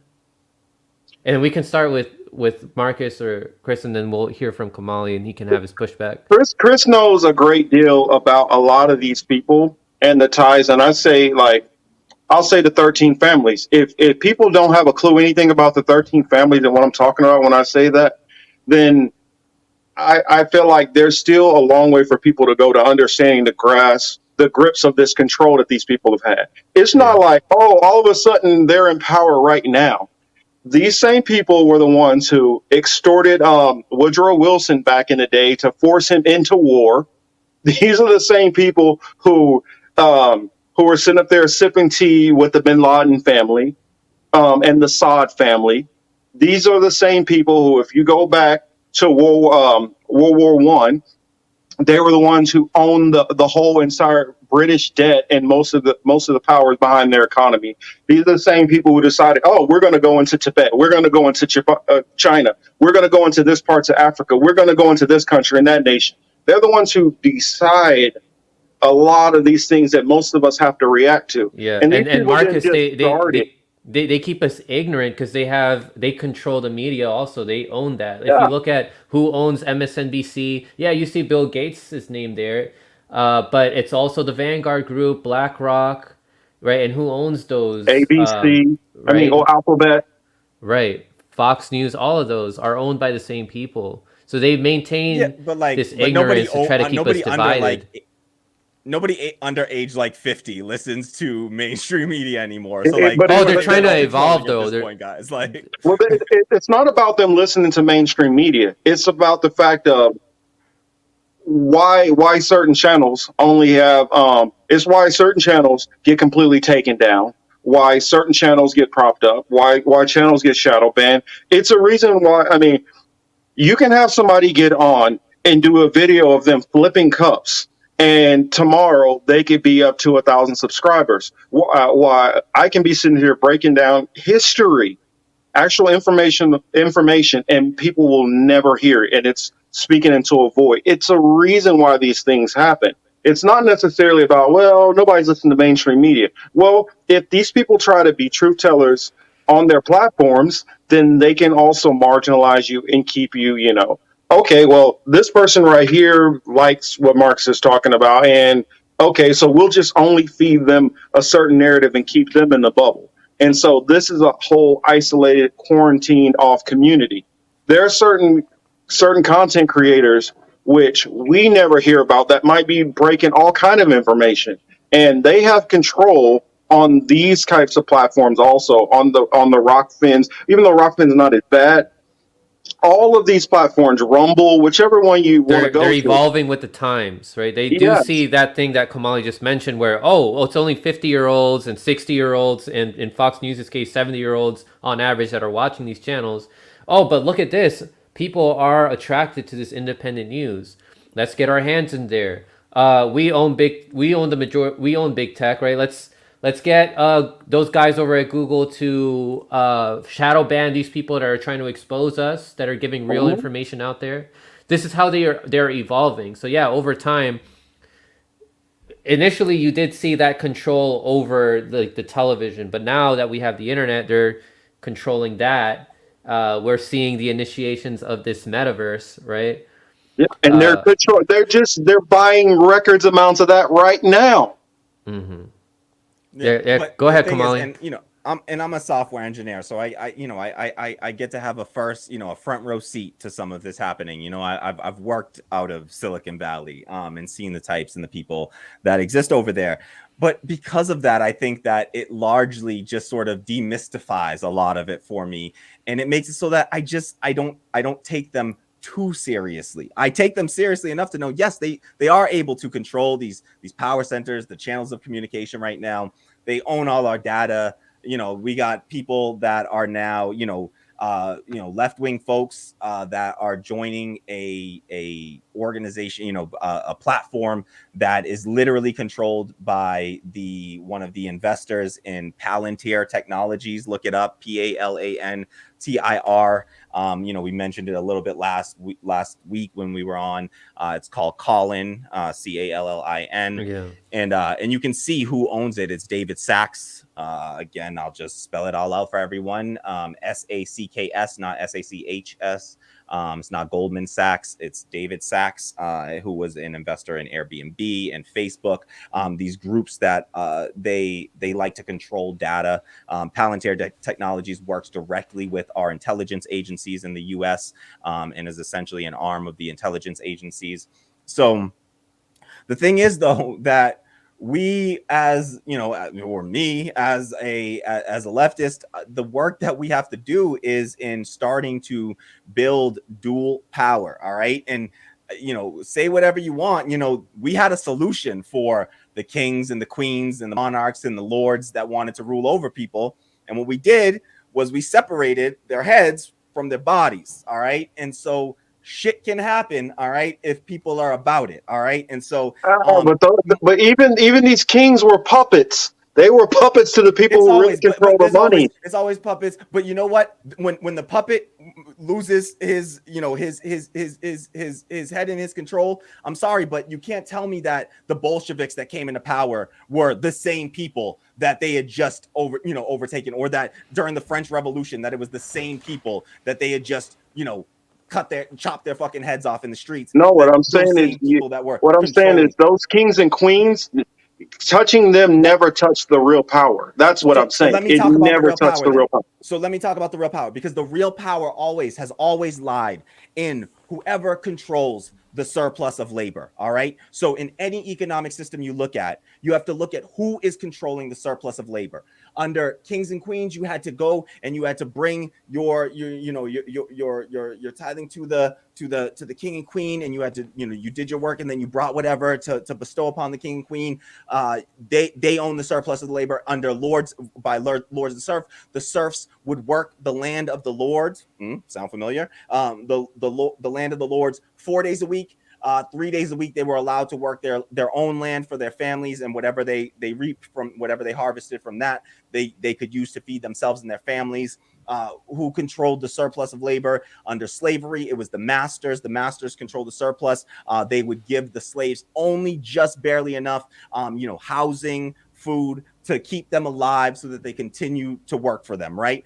So they control the surplus of the labor. Who controls the surplus of the labor in a capitalist system? It's the employer class, right? It's the capitalist class, the employer class. They're the ones that, make all the decisions, who gets to work, where they work, how you work, and what gets done with that surplus of the labor that they expropriate from the workers. So the question in the way that we bring about a real revolution and dethrone these people, take the power out of their hands, is by never allowing power and wealth to amass in the hands of just a few. We must share all of that. If you got but you can't go from that standpoint of never letting power and wealth amass, because it's already amassed. It's already there. But you can't. How do you undo that? I'll just give you one. Do you realize there's a person who literally owns the patent on dynamite? That everything that has dynamite, bombs, explosives, even your airbags, they have a little bit of explosive charge. All of that. There is a family that gets money off of every single thing. How are you going to eradicate that wealth? How are you going to split that wealth?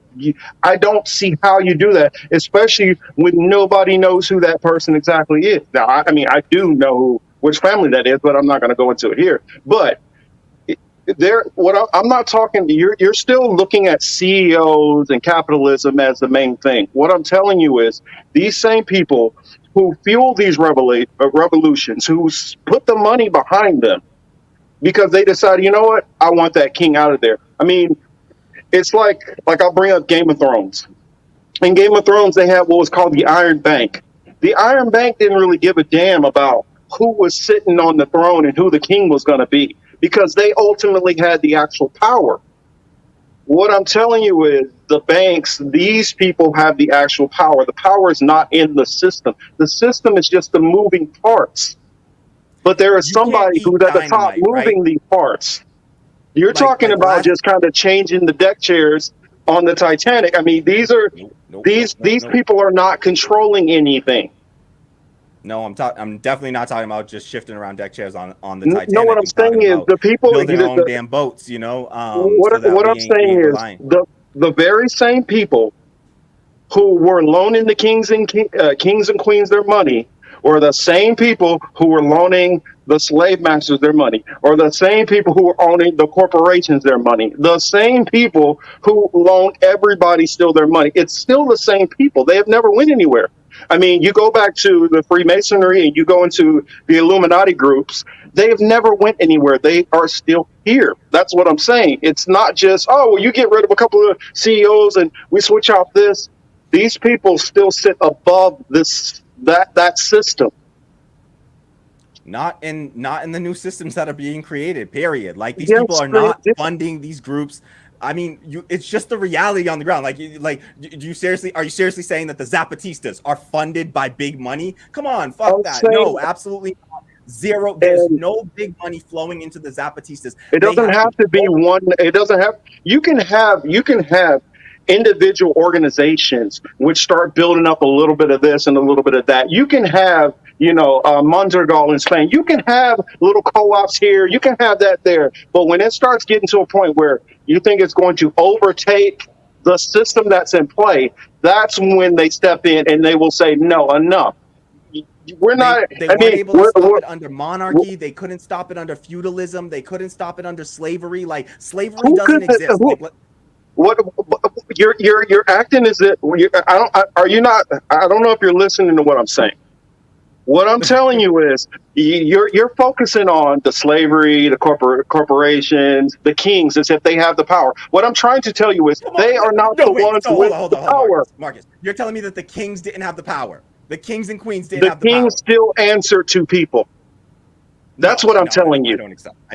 I don't accept. You don't. I can tell you this and prove this to you that the Vatican, which under the in Europe, when all of these kings and queens were around, they still submitted to the Vatican. Do you know the Vatican was borrowing money from somebody? They had to submit to that person who they're borrowing money from.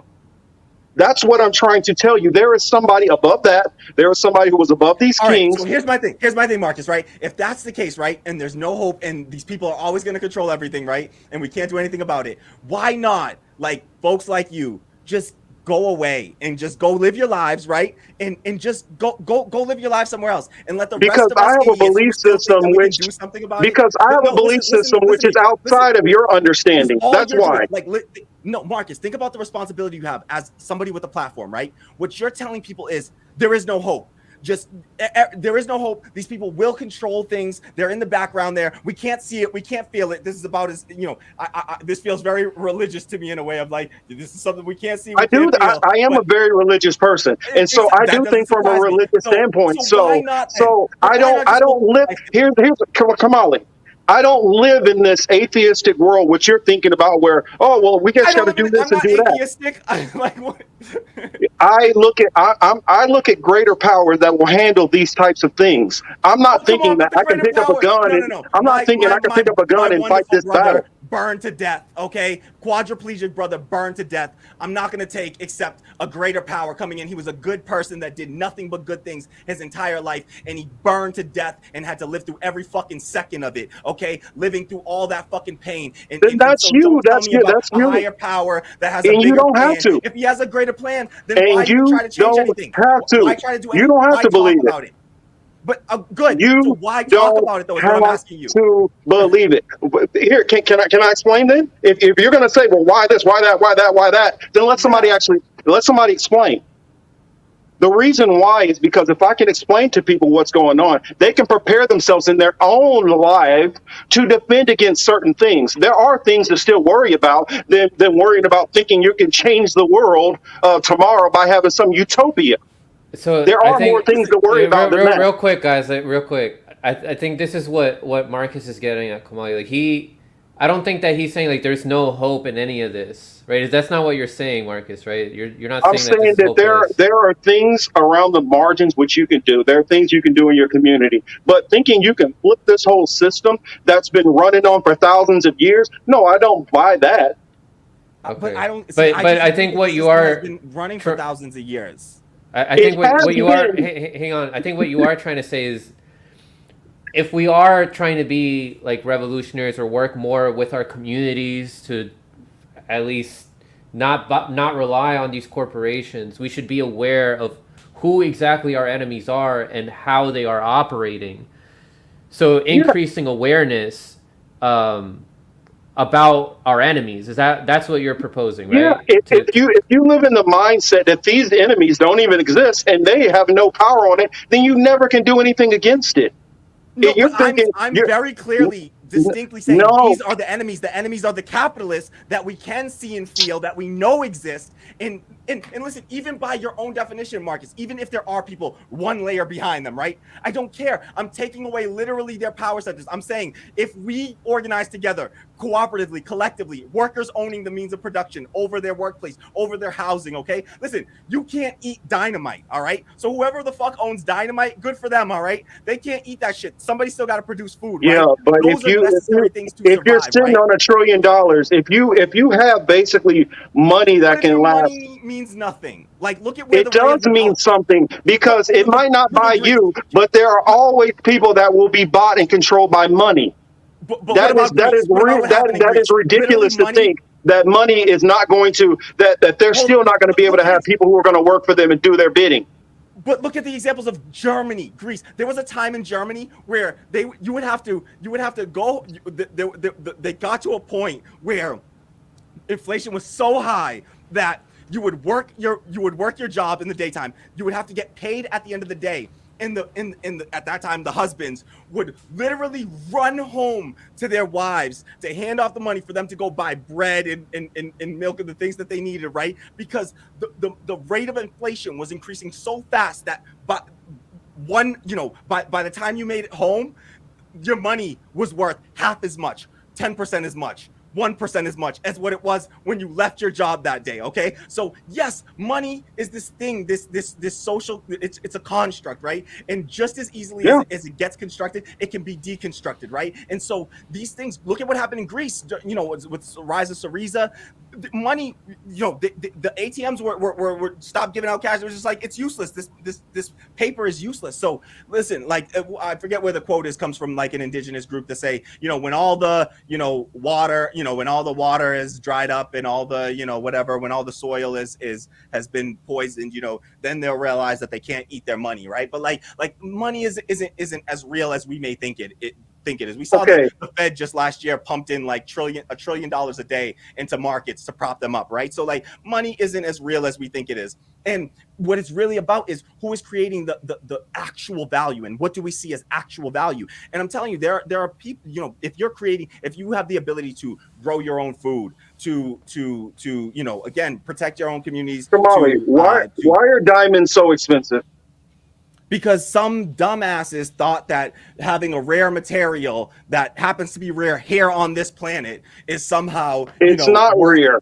It's assigning a not rare. value to. I'll explain to you why they're so expensive. Because one family, the Beers family, literally bought up most of diamond mines, and then they only ration out how much they want to at a specific time to keep the prices high. What I'm trying to explain to you is, if a person has a monopoly on whichever resource they want it to be, whether that's land, whether they own the water, whether they own whatever it may be, they will control the society. And that's what I'm trying to explain to you, that a lot of these people already have control in these areas. You have to find a way to get these small people at the top to take that away from them to get to any of the stuff you're even thinking about. And thinking that, oh, well, we just get rid of capitalism, then that goes away. Capitalism has went away in other countries, and those people still have power in those countries. That I didn't know. I didn't know diamonds are actually not rare on this earth, They're not. but they make it seem like it is rare because there's a few Yes. people that are hoarding it. Yes, it's one family, the De Beers family.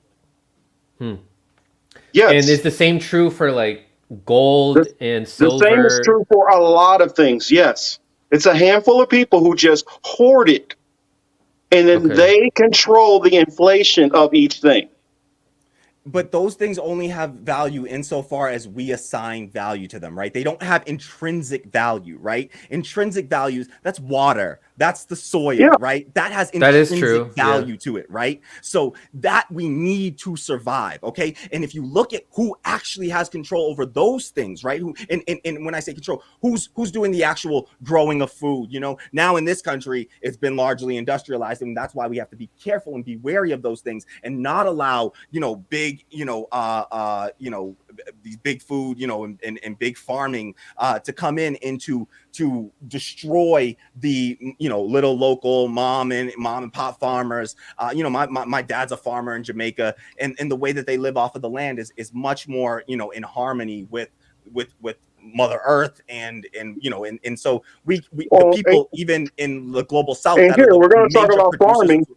I'll give you one into farming. Do you realize that before the Chiquita Banana Company went Ooh. into South America, that there were literally hundreds of different types of bananas that people used to eat? The corporations have put it down to no, these are going to be the handfuls.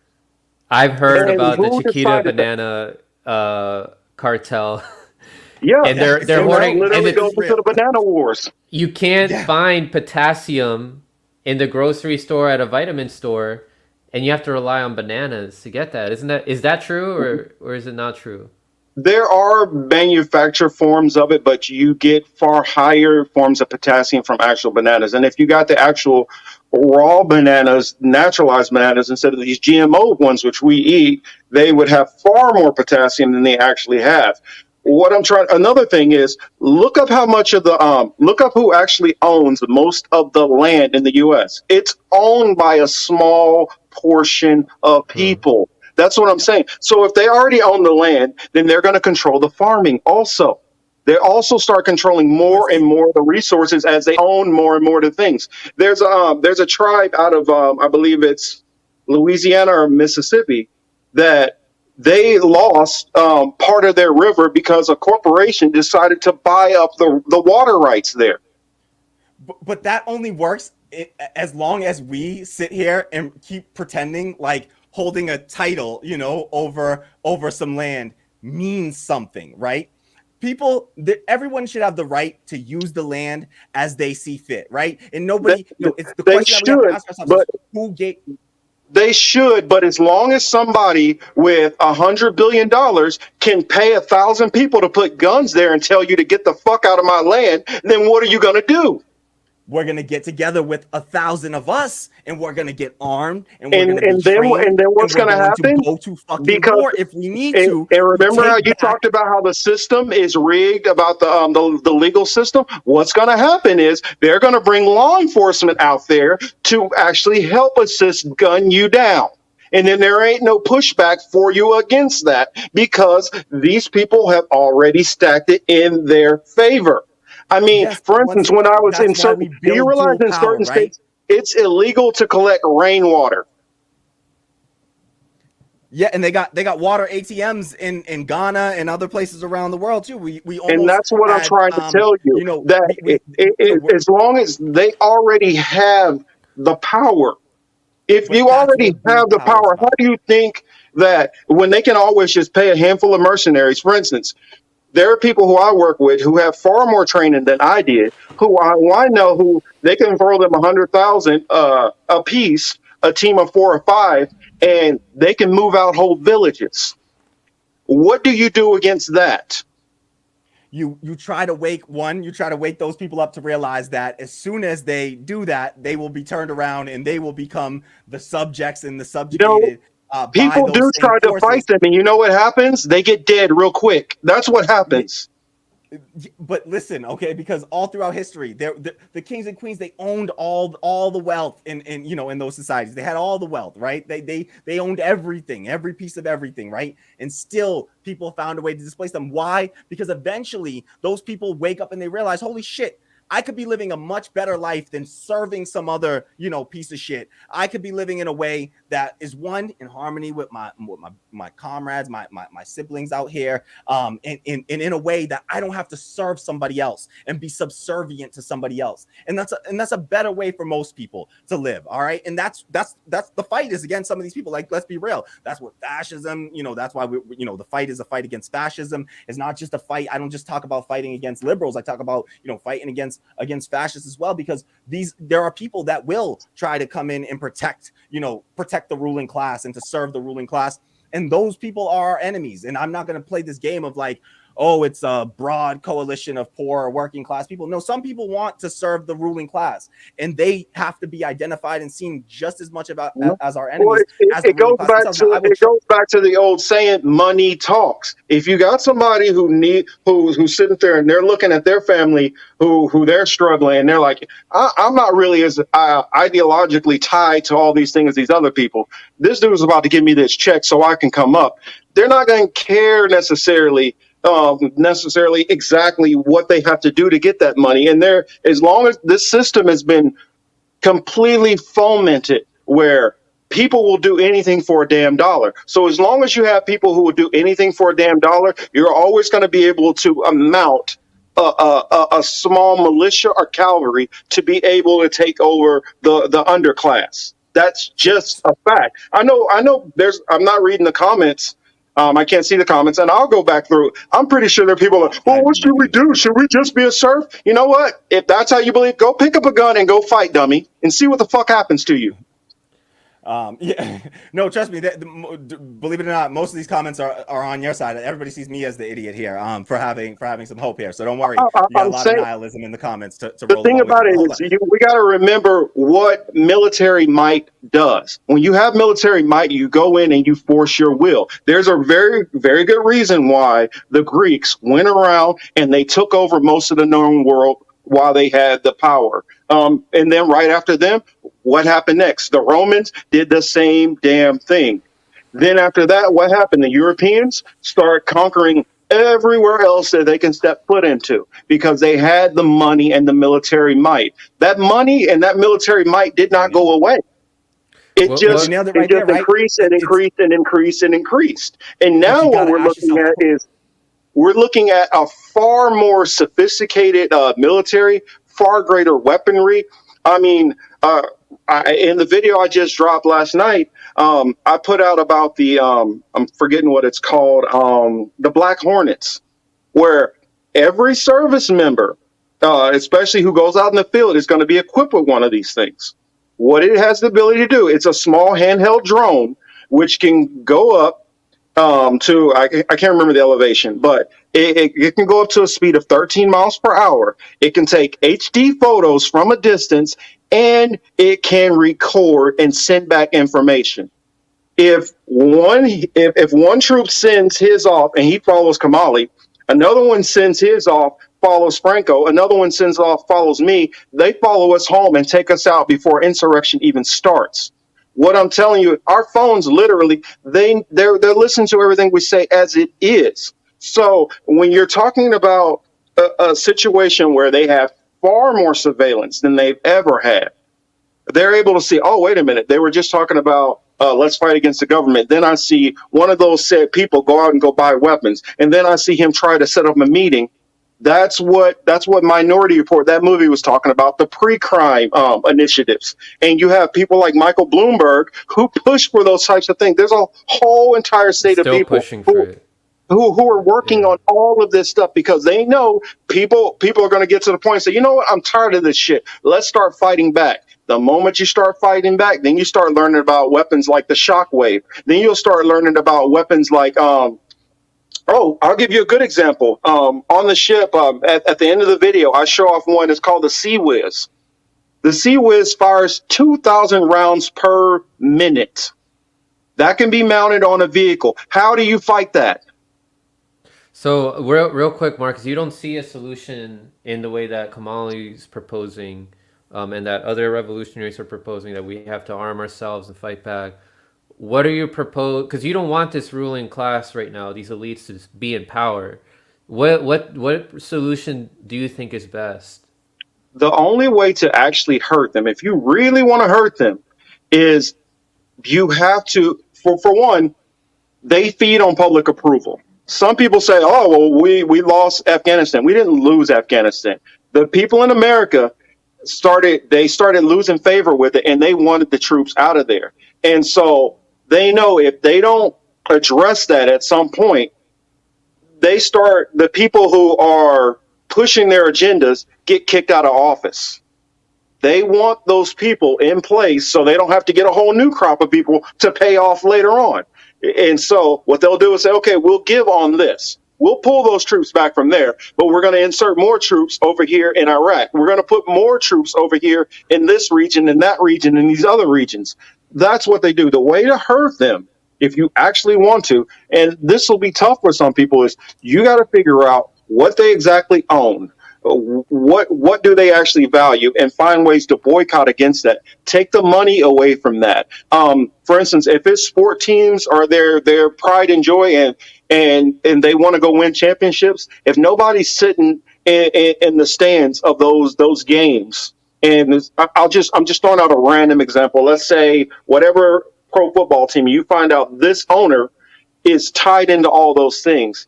He wants to look like, oh, I got this. And he wants to have people cheering and happy on his side, in a sense, even though it's artificial.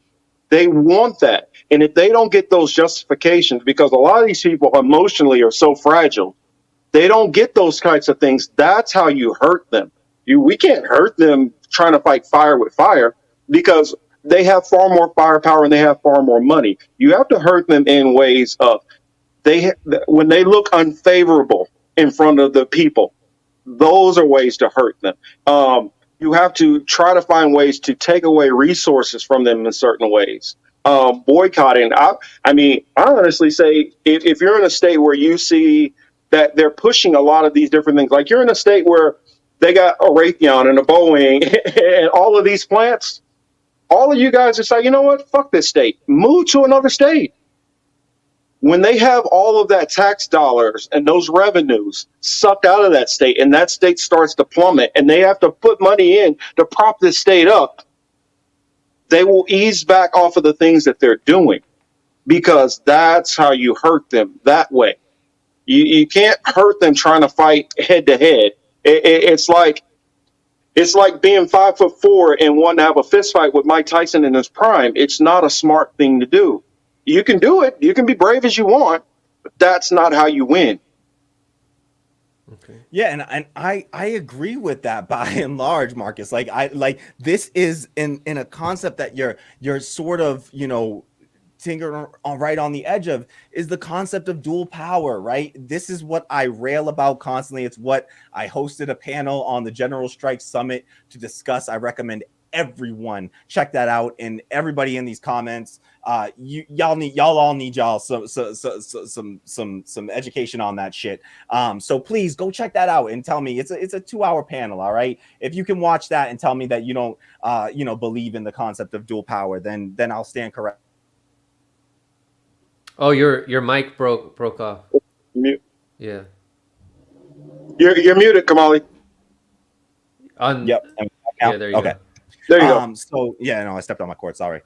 So this is what dual power is about, right? So it's about us building up power, and this came around. Lenin was the first one to talk about dual power, in how they were able to develop dual power. Now some people will dual power. Why do we? Let me ask you guys a question. How come anytime we talk about systems, everybody just runs back to like the Europeans, Lenin, Marx? I mean, there's systems that exist. I'm not talking about their systems, though. Oh, all right. My bad. No, because I am talking about building a completely different system of dual power. I'm just talking about the concept that they talked about, which is the idea of building up power in the wake of crumbling infrastructure. So when one system is failing, you replace that system with another system. We are in the midst of a failing U.S. empire, right? Like the empire, the emperor has no clothes. The empire is crumbling, right? Look at our stance geopolitically with China. China is growing at a 4 to 5 time higher rate than us every single year over year for the past 20, 30 years. If you're a working class person in China over the past 30 years, you've seen your wages triple at the same time that Americans have seen their wages flatline, right? So it's clear as day. They are, America is on a decline. These other countries around the world are on an incline right now. And so the US empire is failing. No empire has ever lived forever, right? Empires, they're born, they grow, they plateau, and then they fall, right? And every empire has followed that trajectory. So there is no reason to believe that the US empire is any different. They used to say that the sun never sets on the British Empire. Well, the sun set on the British fucking empire, right? So here we have the same thing. And so in the wake of these crumbling systems, look at how Congress is at an all-time, low approval. The presidency, media, policing, these things are at, the policing hit an all-time low in this country back last summer. So these are massive institutions, major institutions in this country, and they are failing around us. And it's our job, it's our duty, particularly as revolutionary leftists, because I don't want to see the authoritarian left win, because we've seen what the history of that is. Look at Rosa Luxemburg, who tried to build coalition with the Social Democratic Party in Germany. And as soon as they took power, they crushed the revolutionary leftists, right? They jailed Rosa Luxemburg and then executed her, right? Shot her in her fucking face, right? So that's what will happen to revolutionary leftists if we try to build coalition with certain, with social democrats and trying to build coalition with authoritarian leftists. We have to build our own revolution. And you do this through dual power. So what that means is to start to build up these institutions that we would like to see them, the economic institutions, the housing institutions, the systems of food, of communication. We got to start to build those platforms up, to build those systems up, as we see these others failing around us. The institution of policing. There are other ways to do it. Small communities are starting to experiment with different ways of doing that. And there are, larger, broader communities, the Zapatistas, the folks in Rojava, Democratic Confederalism, these other systems that they're showing us, proving to us can work. And for the part that I rail on about is not to say, let's go take up arms tomorrow, because like Marcus said, we're 5'4" right now. We're a little kid right now, but we can grow, we can get bigger, right? We can eat our Wheaties, right? And we can eventually get out there and knock somebody out. But it's going to take building up, developing that power first amongst ourselves, training, all these sorts of things, arming ourselves, definitely is a part of it. Watch my channel, watch any appearance that I make. I don't make the case all the time for I'm not some armed insurrectionist or something like that. No, I think that arms are only, beneficial insofar as we use them to protect ourselves and our communities. I also, can speak on the dangers, the higher risk of owning a firearm when you don't know how, when you're not safe about it, how just owning a firearm increases your risk of killing yourself in this country with that same firearm. So I'm not just saying let's just stupidly arm ourselves up. No, I'm saying we need to be properly trained, do it safely within communities, using democratic processes to make sure that everyone, feels like they are consenting to even the existence of these weapons around them. And we build up all of these institutions, policing, our media. We need to see a new media built up. We can't, if we just go and build the new TYT, we'll be doing the same thing. I see a lot of, left media that is pretty much working off of the same model as TYT. They might be talking about some different things, but TYT, when they came out, they were more radical and way to the left of a lot of these, a lot of mainstream media, MSNBC. Then I'm sure they had a good intention when they set out, but we all saw what it became, union busting and all that sort of shit. Because if you grow too large, it's too late. You can't wait till people become it's not that they grew too large. It's that Jeffrey Katzenberg money. That's what changed them. Growing too large to me. That's when you grow too large. You don't put the structures in place that can alter that, right? That can change that. You sit there and you repeat those same structures. And yes, once you grow too large, it's like when people. And you got to remember, Cenk was always a capitalist anyway. He never really. Exactly. And so he was never trying to change those underlying systems. And I see a lot of authoritarian leftists who are also repeating these same issues, still structuring their organizations as capitalist organizations, employer, employee. They have employees, they can fire those employees. As soon as we start doing that as so-called leftists that are claiming to be revolutionary in any way, then we simply are reproducing the same structures, and as good, as well-intentioned as we may be, we are not recognizing the system for what it is and how systems can destroy any good intentioned people. There are a lot of people that go into policing, you know, they're nice people when they go in there, but because of the system of policing, it's garbage, you know, it's a garbage system, and you put something good inside, but it's going to turn out garbage on the other side. And so there could be well-intentioned people that go into policing because they think they're going to change it from the inside, and that shit never works, because the system, you don't change these systems change you. So you gotta build new systems entirely, and that's what, you know, developing dual power is all about. It's not about having some armed revolution tomorrow, or, you know, a week from now, or a year from now, or even 10 years from now. It's about, you know, building up all of the structures that we're going to need to see, community, local sustainability, you know, growing our own food, making sure we're protecting our water and our land, community land trusts, housing, cooperatives, tools like this, structures like this that we can put in place, that we say we're not going to create a new ruling class, a new capitalist class, a new landlord class in the society that we build. And we do that on small scale all around the world, you know, little by little, and we build that up over time. And then we build solidarity between those groups, between those organizations, and we build collective power that way. And then, yes, at that stage, we do have enough power built up and developed and in our back pocket that we can resist against, in the same way that Vietnam was able to resist against the U.S. Let me get this straight. Let me get this straight now. The very people who are sitting at the very, very tops, who have surveillance on all of us, watching us, who control the banks, which we're going to get the money from, which control a lot of the deeds, where we're going to try to buy. No, listen. A lot of people. Just real quick. Mondragon built their own bank, right? We don't need to rely on their banks, right? When I talk about even if you go outside cooperative banking too, right? You got to remember, they got different banking laws in Spain than we do in the United States. You're not just going to be able to create your own banks here without it going through the same monetary laws that are going on here. Because you got to remember, they still have control over all the legal system. So you're not going to be able to just completely create all of this stuff on your own. You're going to just slowly build by build and build, and they're going to just allow for you to just take them over. That's what you believe? Never just allow it. Never. We will need to move beyond that. But trust me, these things already exist, right? It's not like I'm saying build something that doesn't already exist. These things exist all around the world. Right now in Jackson, Mississippi, they're building it right now. Cooperation Jackson, right? And they're building, and you mean to tell me you think that they're going to go in and drop a bomb on Jackson, Mississippi right now, and black people all across this country aren't going to rise up because we already have the history in our minds? You can have little cooperatives, you can have a couple of buildings, you can have a couple of things here and there, but they don't even have to do that. There's so many other ways which they can, you know what? They say, you know what? Code violation for this, code violation for that, code violation for that, you're shut down. There are other ways. They don't necessarily have to come in with weapons. Autonomous zones. That's what autonomous zones do for us. That's why you got to remember, police, your institutions are not allowed in here, and we did that in little pockets of this country, and they weren't able to just crush it. And how long did that hold on for?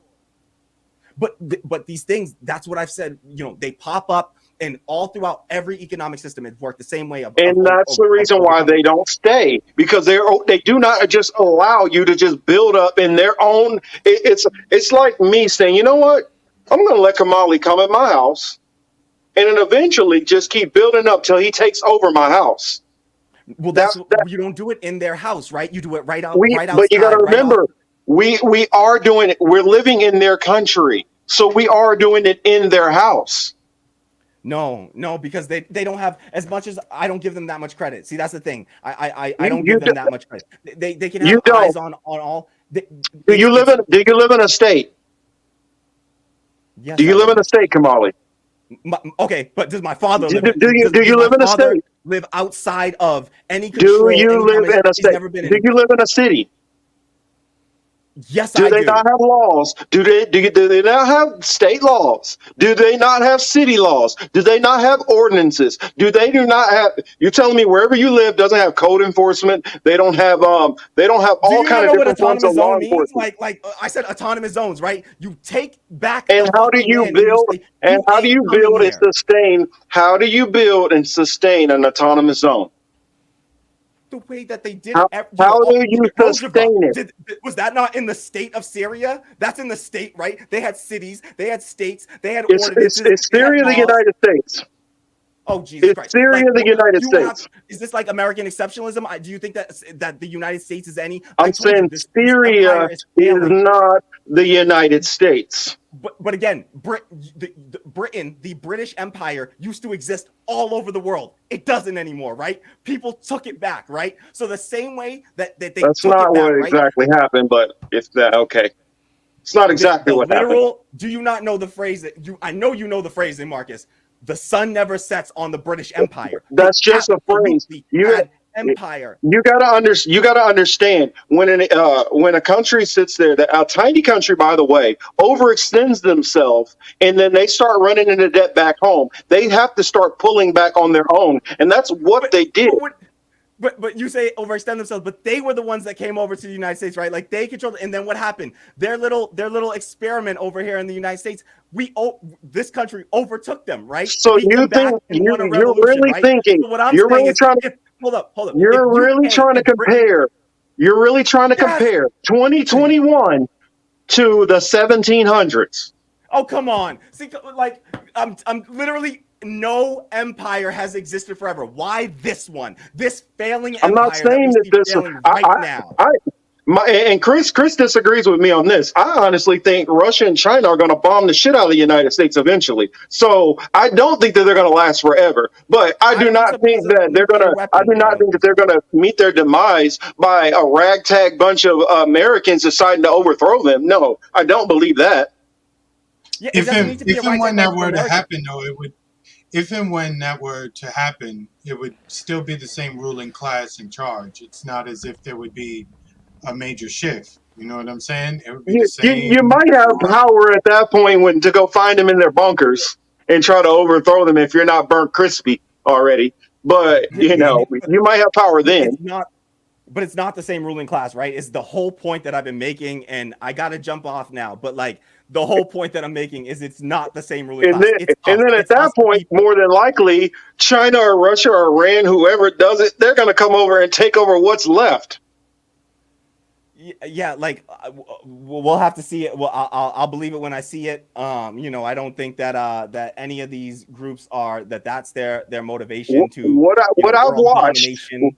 and I'll say this last part before you go. What I've watched in my 40 years on this earth is I've watched in my lifetime Americans lose more and more power, lose more and more control, lose more and more wealth. And so what you're trying to tell me is somehow that's going to magically reverse, and we're going to Not all take it magically, back not magically. Through work, when they through have very hard, difficult when work. the ruling powers literally have more power, more control, more surveillance than they've ever had before.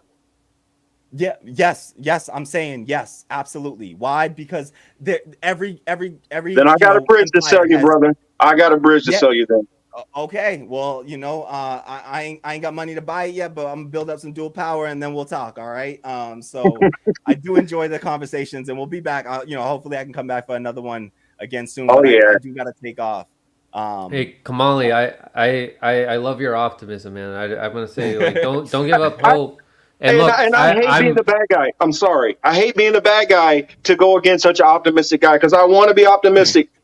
But what I know about the system at this point, what I've learned over the last probably 2 or 3 years, it killed that. I think No, trust me, there is still a chance we can win. We just have to be more aware of what our enemies are doing, and first of all, who they are. For a lot of people who don't even know that, or they're distracted by their puppets and don't even know who are the people pulling the strings. Mhm. But yeah, I do think that just as consciousness has evolved all throughout history, it'll continue to evolve. But yeah, Kamali, man, thank you so much for coming on the show. I No. really appreciate it, bro. Thank you, Franco, and thank you, Chris. It was great meeting you, brother. Always enjoy talking with you, Marcus. I hope we do a lot more of this because I really do, really This genuinely definitely enjoy needs to our. continue. Yeah. Yeah, I I have a think people need to hear both the perspectives because I know there are exactly. people who definitely see it from your point of view are more optimistic, and I guess I'll just say there are people who are more pessimistic, like I am. But I think that both positions need to be heard out. Yeah, Yeah. yeah. Well, thank you so much for having me on and for engaging in these conversations. I love it. I really appreciate it. Chris, I hope to see more of you, brother. And I'll definitely, I'm sure I'll see more of Franco Yeah, yeah, and yeah. Marcus We around. we over here. We around. Yeah, yeah. So I'll catch y'all later, but we'll do this again soon. I promise. I promise. Okay. I love you, Kamali. Take care, bro. Love y'all too. All right. Take care, comrades.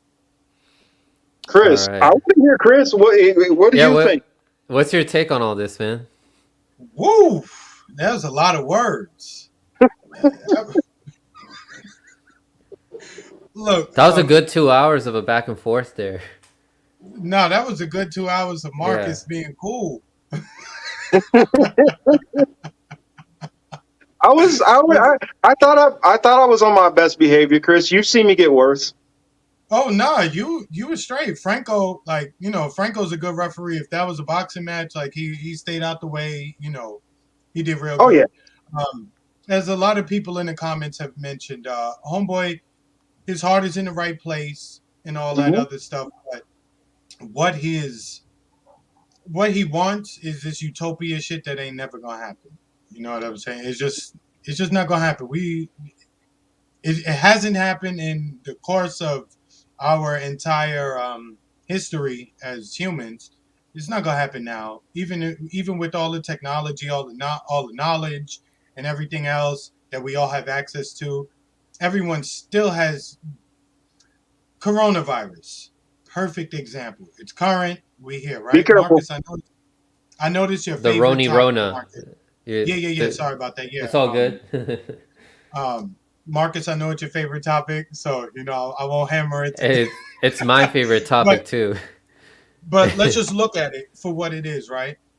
We're looking at the information. We're using our heads, and our eyes, and yet there's still some people who think that the best thing we should be doing is listening to Bill Gates, Fauci, the United States government, and the pharmaceutical companies, which probably to the three of us make no fucking sense. But I'm I sure. mean, sorry to interrupt you, Chris. I was No, gonna go say ahead. literally, I saw on the Hill earlier today them complaining and talking about stuff that happened with the whistleblower at a certain pharma company, Hmm. and them talking about all the major money that they had to pay out, and then they'll turn right back around and tell you need to go and listen to these same very companies. Correct. That's what I'm saying. So we're at this point where we have this thing, this issue, and there's a lot of shit about it that what we've heard from official sources doesn't really jive with really what's going on in reality. So thinking or hoping that we can reach this utopian society, I'm not wasting my time thinking about that shit. You know what I'm saying? Like we got real world events that have to deal. We got real mother in life to deal with. Um, I can't really, you know, uh, I can't really get with him on that level. I see people in the if I could, I've been reading all the comments because my internet connection been really messing up. Um, Mhm.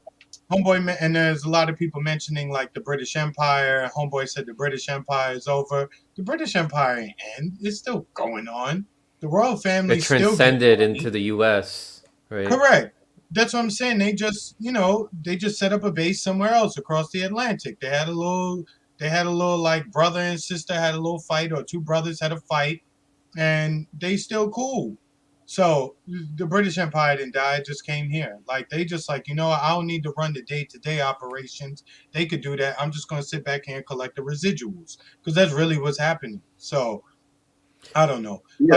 Like I said before, you gotta take care of yourself. You gotta think local. You can't think so big, like trying to change the entire United States. You're gonna lose. You know what I'm saying? It's just not. And I don't mean to be negative or Debbie Downer type shit. It's just not going to work. So let's not focus on things that will not work. You have to think locally and do your thing from there, and then hope that everybody can look at what you're doing, and then it'll spread accordingly. But just trying to think that you're gonna get everybody from fucking Washington to Florida, from Maine to Mexico, that shit ain't gonna work, bro. It's just not. It's going to be different all throughout the country, also. But I think that as we focus more Correct, Steve. locally, Roman Empire, but they were mentioning British. But oh yes, yeah, it's the same shit. as we focus locally, I think that some of that could inspire other communities to take on certain elements. But also, I think why we can't imagine such a utopia occurring is because right now, even though we have all these technologies, um, and we have all these fancy buildings and everything, we're still in the dark ages, mentally, like psychologically. People are letting their egos drive their decisions too much. Um, yeah, that's how I see it. We're still in the jungle. We're still in the dark ages right now. Don't let the Yeah. fancy technologies and airplanes I, and everything fool you guys. I laugh when people talk about evolution. I'm like, yo, we like 2 steps out the cave. Like we're not 2 seconds out far. of it, right?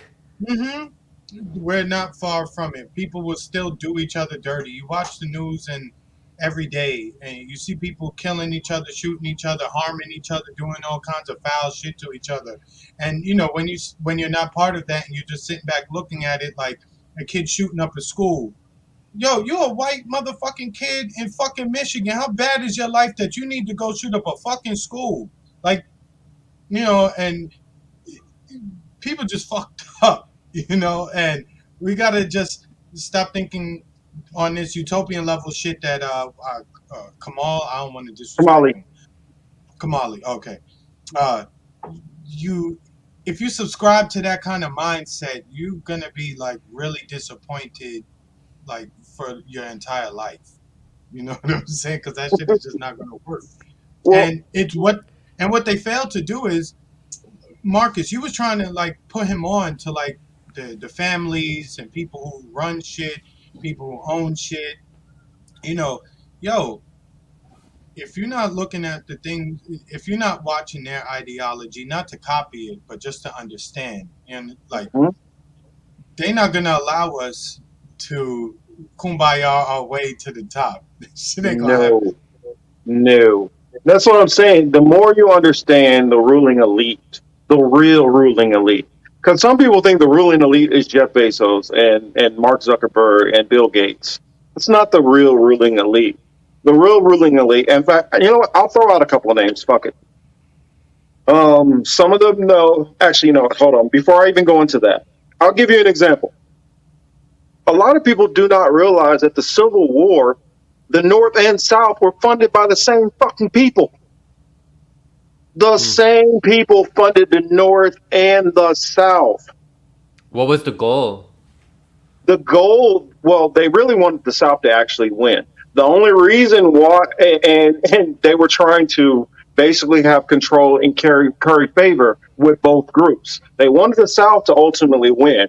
But when the Russians came over and sent over battleships and aid, well, they didn't actually get involved, but they were going to aid, and they helped stop a blockade that was cutting off food supplies to the North. Because if you look back to the South, they had all the top generals. I mean, as far as military strategy, they had more money. They were geared to actually win. And they were cutting off the North, and the North was getting very close to losing. When the Russians came in and broke that blockade to help get them food, and then supplies start coming in, they were able to turn in favor of the war. These same people who were funding that are the same people who extorted Woodrow Wilson in World War I and made him get involved in that war. They're the same people who started, I don't know if you guys heard of The Monster from Jekyll Island. Read that book and start understanding about how the Federal Reserve even came about in the first place. For instance, there was a certain family, and I'll let you look it up. He had 6 sons. He sent one to Germany. He sent one to Great Britain. He sent one to Italy. He sent one to France. And I'm missing the last couple of places. I think it was one to Spain. And these sons were loaning money to all of the top world powers at the time, because this family literally created international banking by themselves. Now, somebody who creates international banking, and then one of those families literally buys the whole the British economy's debt. They buy all their debt for pennies on the dollar. And then they have a famous quote saying, "I don't care about the puppet who sits on the throne. The only person that matters is the person who controls the money sources, and I control that money source." When we have people like JP Morgan, who literally can loan the money out of his own pocket to prop up the whole entire United States, I don't think people are in real understanding of the wealth and depth of these people's power. I mean, I know that they were saying, well, you can't eat dynamite. You don't have to eat dynamite. If you're sitting on trillions of dollars, you can decide which politicians get into power. You can decide which ones don't. You can decide, okay, this politician wants to go against a trade deal that's going to favor me, and I'll make sure to destroy him. They have power to do these types of things, and they do these types of things. And these people go back for a very, very, very long time. I'll throw out some of the lesser names so I don't get in trouble throwing out a couple of the ones which are more familiar. But look into the Saud family. The Saud family, Saudi Arabia, that's what it's named for. That's the actual royal family who is in cahoots with some of these people. Look into the Lee family. A lot of the different Lees and these people on that level, it doesn't matter if they're even blood related. If your name is Lee and you're it doesn't matter if you're North Korea, South Korea, China, Vietnam, they all protect each other. It doesn't matter if it's your first name or last name. They all protect each other. What's another name that I can throw out there? Trying to remember, what was the one who married Kennedy's widow? Onassis, Jacqueline Kennedy. Yeah, was it Onassis? Yeah. Look up that man who she married, and start looking at his power and his connections in the shipping lanes and how he controls a lot of the major shipping in the world, and who owns major oil markets and who owns this. A lot of these people are tied together and have been doing this, passing this down generation after generation after generation for shoot, I mean, as long as I can remember. And when they think, oh, well, the money, the Federal Reserve and the Bank of London and, all of these different banks around the world, all of them are, these handful of families sit on the boards of all of these banks, controlling all the monetary sources, literally around the whole entire world. So I'm saying, if somebody has the type of power where they literally control world events, how do you think that you're going to just start up a couple of mom and pop co-ops and overthrow that? I don't understand that reality. Very, we're going to be on that good dust, Marcus, the angel dust. So what you guys are proposing is the focus should be on shining a light on them, right? Yes, because once you expose them, you can go after them. Okay. And focusing at the local level, because that's where the most understanding is going to be. Yeah. Among the people, right? Yeah, take care of ourselves and our community on the local level. If you want to try to do measures to get out of the capitalist, and I want to kind of make a clarification, because I know some people are this hardcore, I'm just against capitalism. You got to understand there's different levels of capitalism. What I'm against is laissez-faire capitalism, which that's what the elites want to have, where there's no classes, where the giant companies compete with the tiny companies, where Amazon is competing with this small company that makes widgets. That's not what I'm talking about. I believe in mixed economies. So I don't believe in that you're going to get rid of capitalism altogether. I don't believe that if this person comes up with a T-shirt business and they want to sell T-shirts, that's necessarily bad. I'm not against all capitalism, but I am against this laissez-faire system, which is an unfair capitalistic system.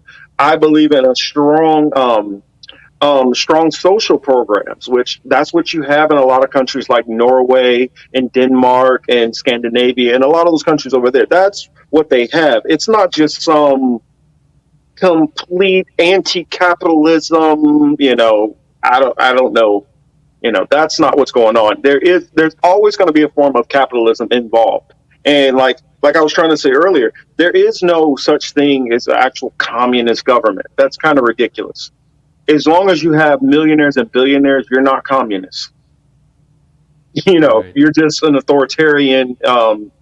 Basically, you're actually a fascist government. That's what you are for the most part. A lot of them, because they have a complete tie between the government and the state, and the government and state work together to oppress the people. So I would say China would be actually more of a fascist You see, you government than mean a communist government. they use corporations to control the people. The government uses the corporations.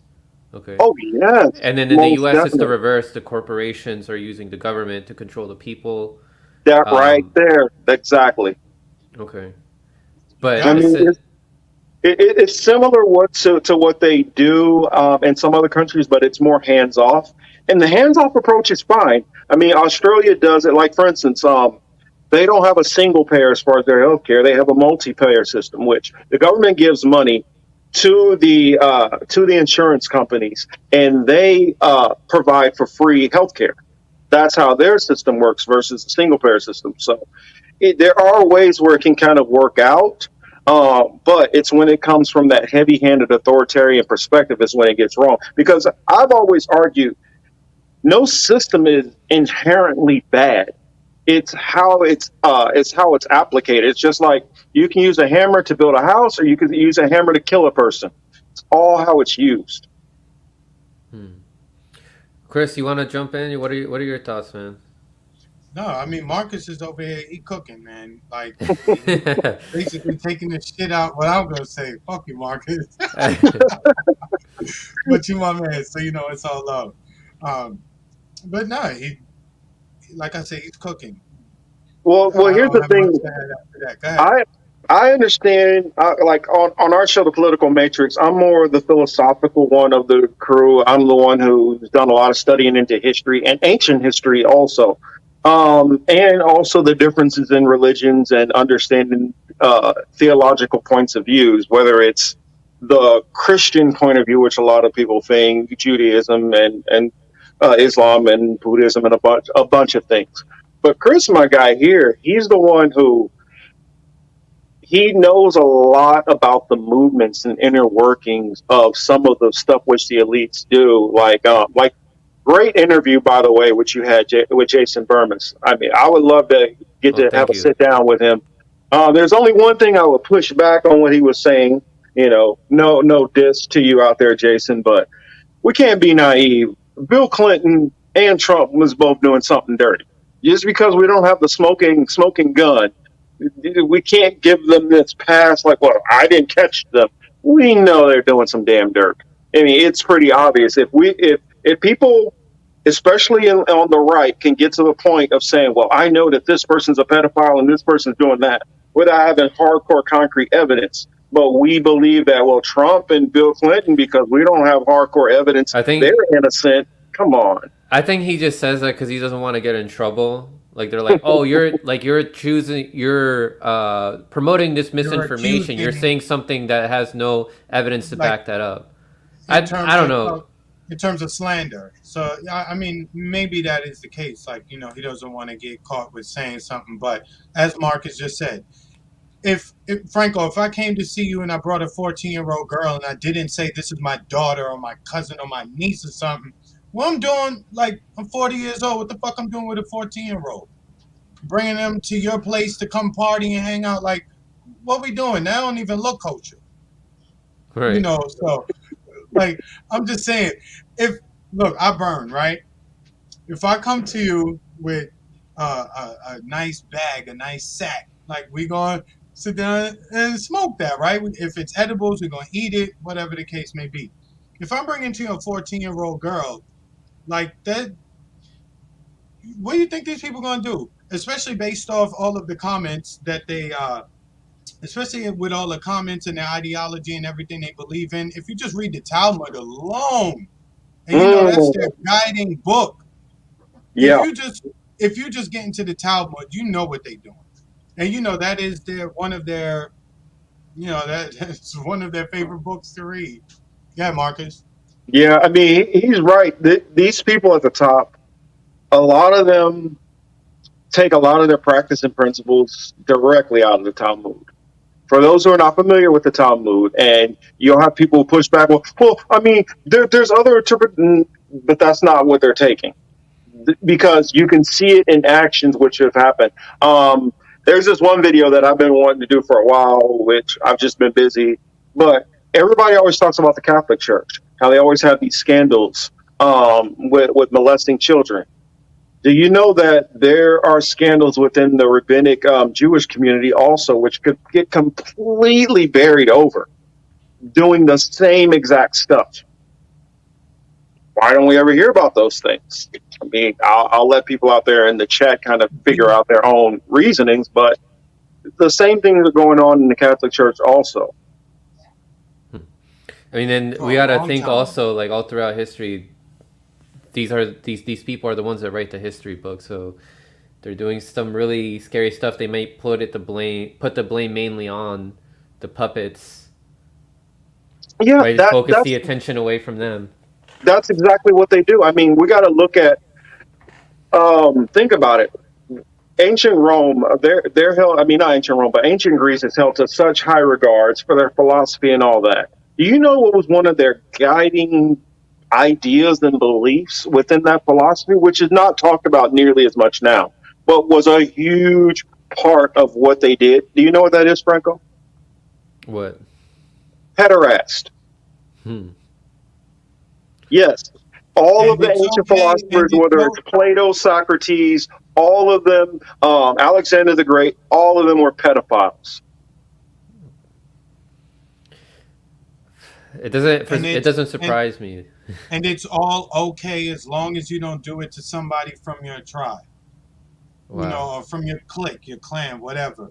So Hmm. if me and Marcus is cool, as long as I don't touch Marcus's people's, I'm okay. But Franco, I could come for yours, and me and Marcus could do whatever we want to yours, and that's okay in the eyes of whoever it is they worship. That's okay. So I'm just saying these motherfuckers are just really fucking nasty, and we've been real calm and cool, and nobody wants to get in trouble for really calling these people out. But I mean, they're just nasty fucks. Where can we find more information on this? Um, Actually, you know what? I got a video on my channel. What is it? Masonry and what was it, Chris, that we did? What was it? Masonry and ideas of the elites or something like that. Mm-hmm. I'll Mm-hmm. send it over to you, Franco. But in that video, I literally do go through and name names. I name I name the top families. And when you start doing some research into these people and start seeing how they splintered off and how they branched off into all these different corporations, um, some of the families still have some power as a whole. Some of them have splintered off to only a portion of the family having power, to some of the family not having as much power. An example, the Vanderbilts. The Vanderbilts are one of those old school ancient families who had a shitload of power and were involved with a lot of these things, and now they're not as powerful. Anderson Cooper is one of them, who's a Vanderbilt and who's tied into that whole family. I'm not saying that he's necessarily has the power or where he is in that grand scale, but he's one of those families.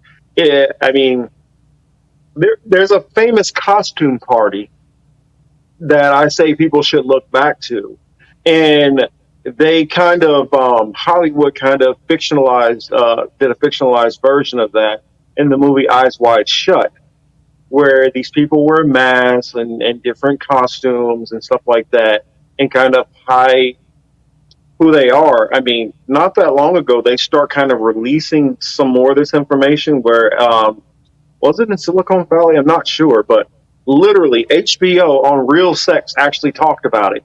How you have to have a certain amount of money to go to these different parties, and it's all masked up, and they're all doing different stuff in different rooms, and like people are sitting around like paying people to watch them have sex, and they've shut it down now, but look into things like the Bohemian Grove, um, the Club of 300 or Club of Rome. Club of Look into Rome. the Knights of Malta. You start looking into all these different organizations and groups. You start finding out that a lot of your favorite politicians, celebrities, and book writers, all these people are playing a part to a degree. Now, do they all have knowledge of what's going on all the way at the top? Of course not. But they might be doing a song and they say, oh, okay, well, in this song, I just want you to go say this little line here.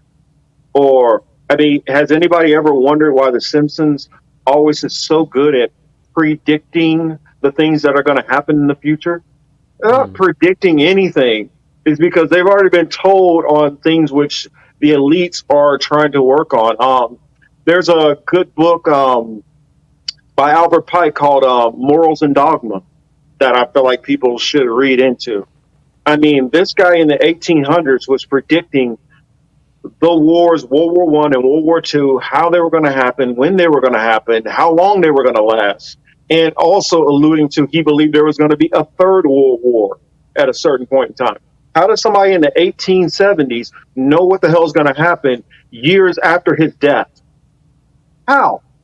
Unless all of this stuff is being planned out. That's the reason why I say all the time, people are trying to wake up and do all these things now and don't realize they're so far ahead of so many different things that are going on. I mean, look into the World Economic Forum, look into Agenda 2030. He's been taken down on YouTube, but look into David Icke and some of the stuff that he was saying 15 years ago, 20 years ago.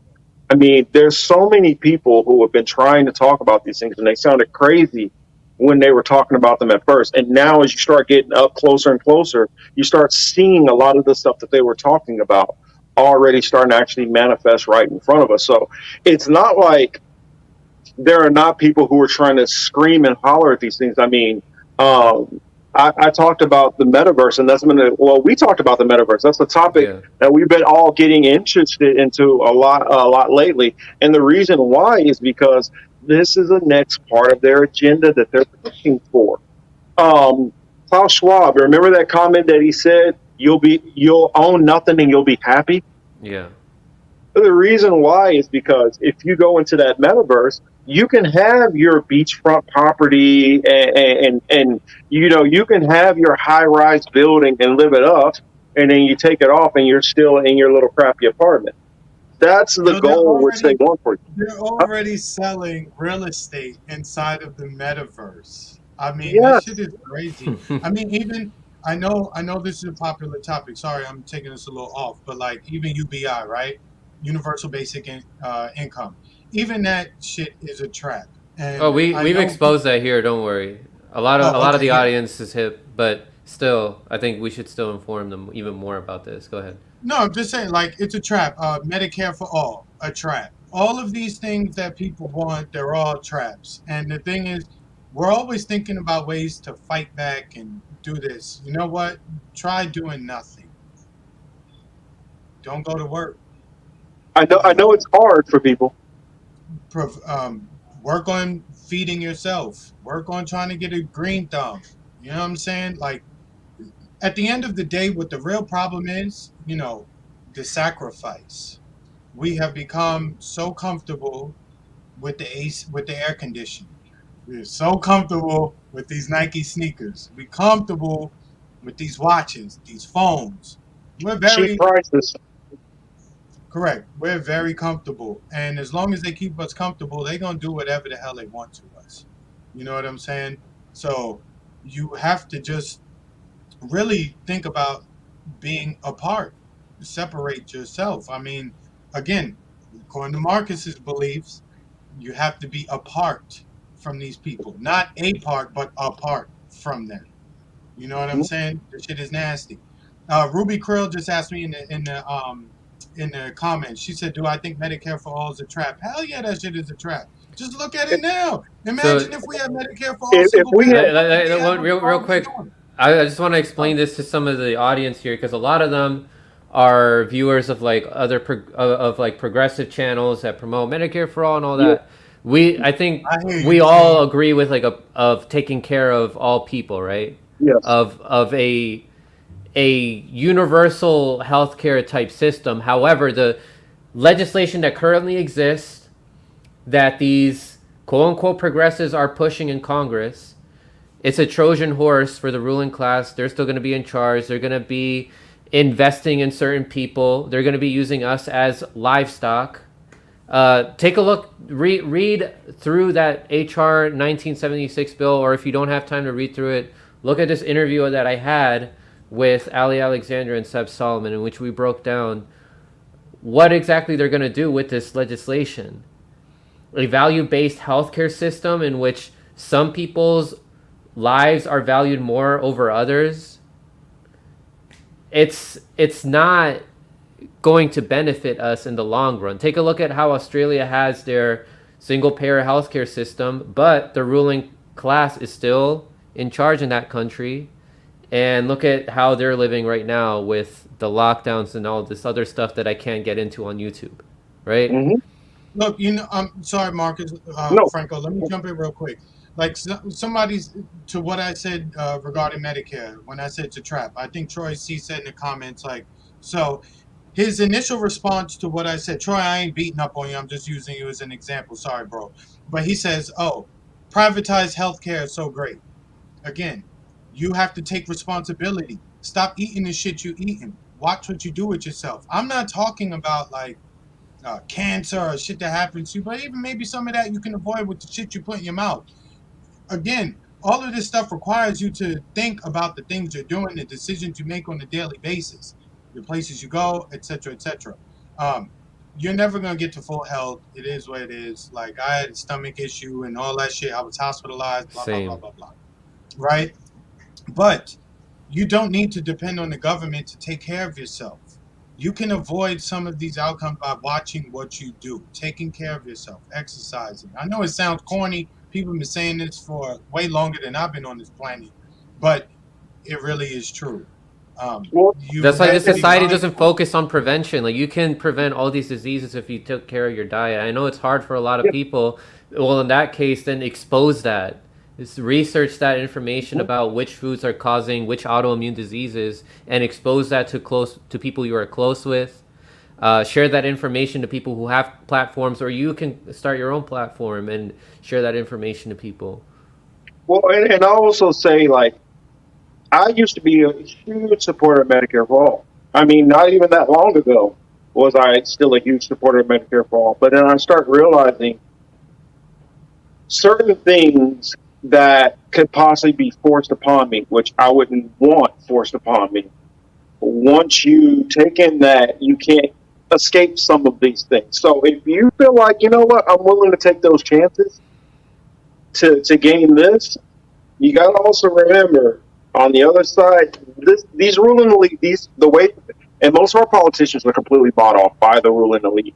They're not going to do anything just because it's good for you. Anything they do, you got to understand that there is some way they are going to screw you with it. That's what I've started to learn. I mean, be careful what you wish for because you just might get it. When you get that, Fact. do you want to be? Do you want to be like New Zealand? What's going on right there with those different countries and how authoritarian their government is, and they're using literally their healthcare systems against them. That's the kind of possibilities that can come apart. The reason why I push it, the reason why they're pushing UBI is because, like how a lot of people are talking about all these strikes and things right now, strike this, strike that. I was saying boycott and striking is not the same. They're planning, like I've literally seen the burger flipping machine. Sorry about that. The burger flipping machine, you already have that they're using more robotics within the medical field. You already have the fact of Chris, in the legal field, that they're going to be using robots to work on more legal stuff. They already have the robots that are first responders, which they're being used in other countries already, which are going to be used here eventually. You've already saw. I know most of you guys have seen the robot dog with a gun on its back. All of these things are coming, and we can't live like this is still 2008, and this is still this, age of innocence.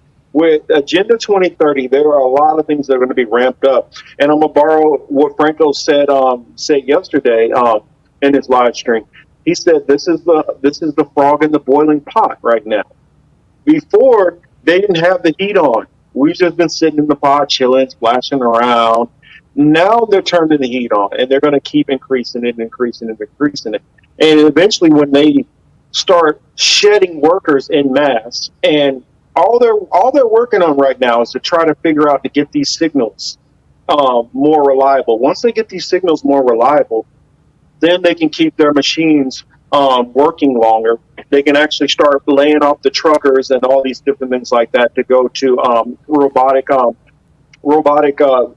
automated semi trucks and all of these different things. Once they do that, they're not going to need the workforce to the level. So right now, we might be able to push some strikes here and there, certain industries where they haven't figured out that technology yet, or they haven't got it perfected. But I don't know if any of you guys have been to an Amazon store. Literally at the Amazon store, how it works is, as soon as you walk in the store, your card and everything is already attached to Amazon server. The moment that you put anything in the basket, it automatically calculates it. There's no line, no checkout line for you to go through, and you drive right out.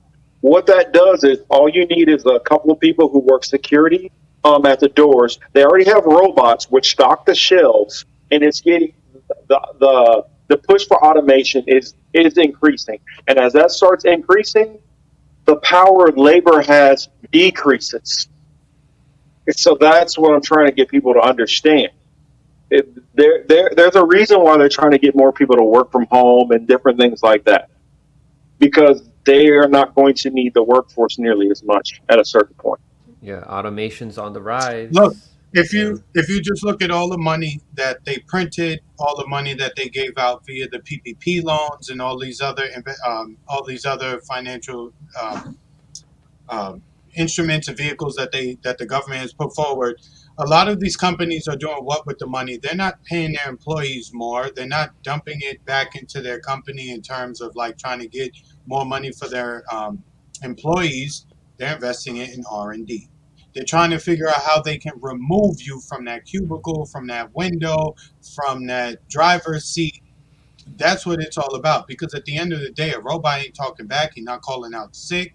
His kids aren't sick. His wife ain't going into labor.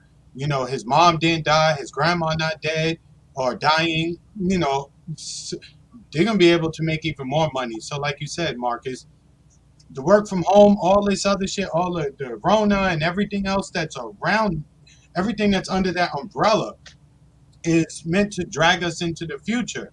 But it's into a future that we didn't really, plan on seeing from our perspective. And, that's the other thing that people tend to do. We tend to only look at things from our perspective. And I understand it's difficult to step outside yourself and to look around and gauge shit. But every once in a while, you really have to step outside yourself and look at shit from their perspective. Do you want to deal with people like Franco, Marcus, and the Chris? Hell no. Get rid of them fuckers, right? Whether they die, they drug addicts or whatever. They don't want us around. And as we progress into the future, they're going to make us obsolete. And I don't say that to be a Debbie Downer. I'm just saying that because that's what the fucking tea leaves is saying. Mm-hmm. Well, that's what they say in their own goals. What was it? I think it was Prince Philip. He said if he could be reincarnated, he would come back as a virus to kill as many people as possible. This is not too long ago. One of the agendas which Henry Kissinger was pushing in Africa, talking about population control and abortion and stuff like that. My mom used to say all the time, when somebody tells you who they are, believe them.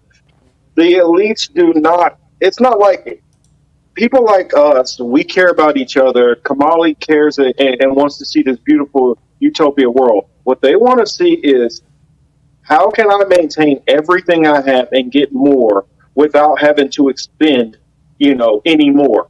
I don't want to have to deal with workers. I don't want to have to deal with that variable. So how do we Yeah. deal with this class of people once they're no longer working for us and keep them from coming after us in a sense? Well, the best way is to just not have as many of them around. And so if you start looking into why a lot of people want Medicare for all, it's because of all of these different illnesses and stuff like that we have, which if you go back further and further in time, you start noticing we didn't have a lot of these different illnesses as you go to the, say, Yeah. early 20th century. And the reason why is, if you guys ever really look at the ingredients that are in some of the shit that you guys eat, I mean, why is there possum? Why, what is it? Possum tail, I think, Anal gland, or beaver anal beaver glands, tail? and like little beetle juice, like Yeah, I that's mean, what they add to these products. Chick-fil-A's, And all their food. ice cream, it's like beaver tail or When they something say weird. natural flavors, that's what they mean. There's like beaver anal glands and stuff to give it like flavors, and they're coloring. Like the beetle juices give these fruit drinks their color sometimes. Mhm. They don't care, and we've broken it down here in this show since a long time ago how these cause autoimmune diseases. This is benefiting the chemical industry because they're selling these products to the food industry. This benefits the food industry because they're selling the food. This benefits big pharma because then when you get these autoimmune diseases, you have to rely on them. This benefits the banks, obviously, because then you're going to ask for a loan or, right? They're all working together to profit off of your suffering. And I don't want to leave this on a bad note for everybody. Gene asks like a good question here for us. How do you all fall asleep at night with these thoughts of evil everywhere? Keep your inner peace. Don't let these people control your state of happiness, your state of peace and presence. Focus on the present moment. No one can have control over that. Right? Just Mhm. have some acceptance. Have It doesn't mean have some acceptance with your feelings. Look into spirituality, because while you're here on this earth, you want to be as happy as you can for as long as you can, and And don't let I other think, people ruin and that. Yeah. have children. Like, don't fall into this financial shit of like making. I've said it to you before, Marcus. This how fucked up they have us. We base a lot of people, not everyone, right? A lot though. They base their decision on having a child on their finances. Oh, I can't afford this. I don't have that. I can't do this, etc. Have fucking children. The fucking joy you get from watching these little monsters grow up is fun as hell. You know what I'm saying? It does something to you that nothing in the world can do for you. So don't, as Franco said, we don't want to leave on a desperate note. and But I won't. I guess I won't leave on a desperate note, even though I feel like maybe she was being a little sarcastic, like thinking that we're being hyperbolic or that, oh, we're just crazy. Um, I used to, honestly, I literally used to think exactly like Kamali thought, not very long ago. When I started doing the researching that I was doing, and I've literally talked to Thomas, what's up, man? I'll talk to 32nd and 33rd degree Masons, which has explained this shit out to me. So it's not like this is some kind of delusional mindset or theory. What I feel you got to do, because some of these things are just the way our world works. Some of these things have went on always. And before I knew it, I was able to find happiness and enjoyment in things. We all have hobbies. We all have, family and friends and loved ones. We all have things that we can enjoy doing. And like Chris was saying, and like Franco was saying, just take care of your health, take care of your family, and do the best you can. And I feel you'll have, even if it's, I prefer spirituality, but even if you don't go that route, you can find inner peace in just knowing that you are working for positive goals and that you are trying to help, instead of just laying down and taking it. I mean, you can always still fight a moral. You can win a moral victory even if you lose in the real world. I mean, I don't look at Malcolm X and Martin Luther King and some of these people who were assassinated, or Gandhi, who, I don't look at them as losing because they weren't able to completely change the systems they were fighting against. I felt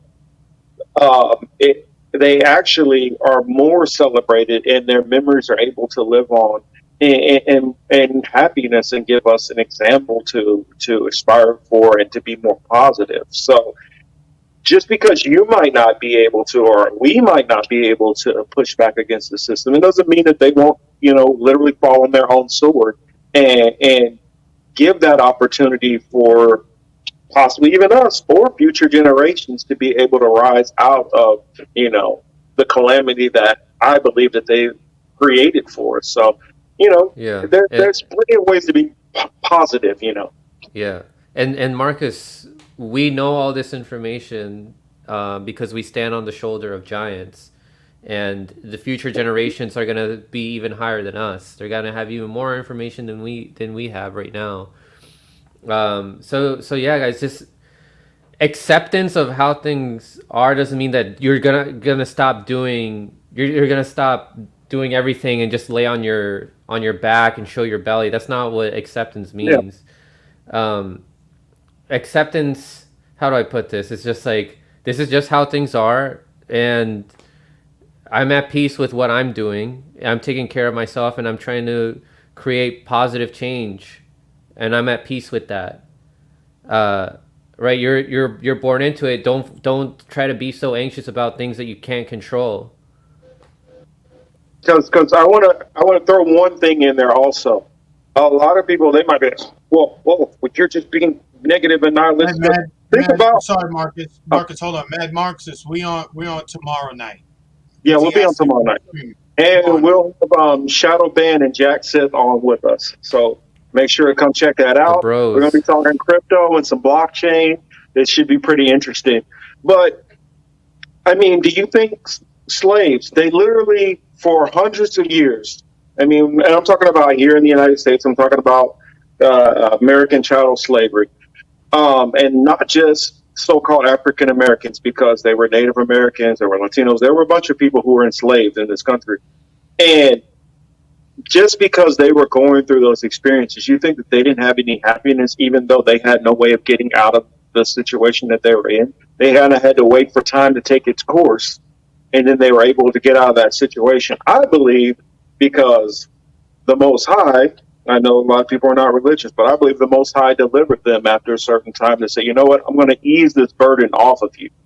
And that's kind of the way I personally choose to see it, that those people will be dealt with. Because everybody believes in karma, right? Well, if you believe in karma, even if you're not a religious person per se, wicked people can't stay wicked and get away with wicked forever. Everybody has to pay the piper. Yeah. And there is this generational karma also, because Yeah, you transfer your problems onto the Look, next generation that's that why- inherits that, right?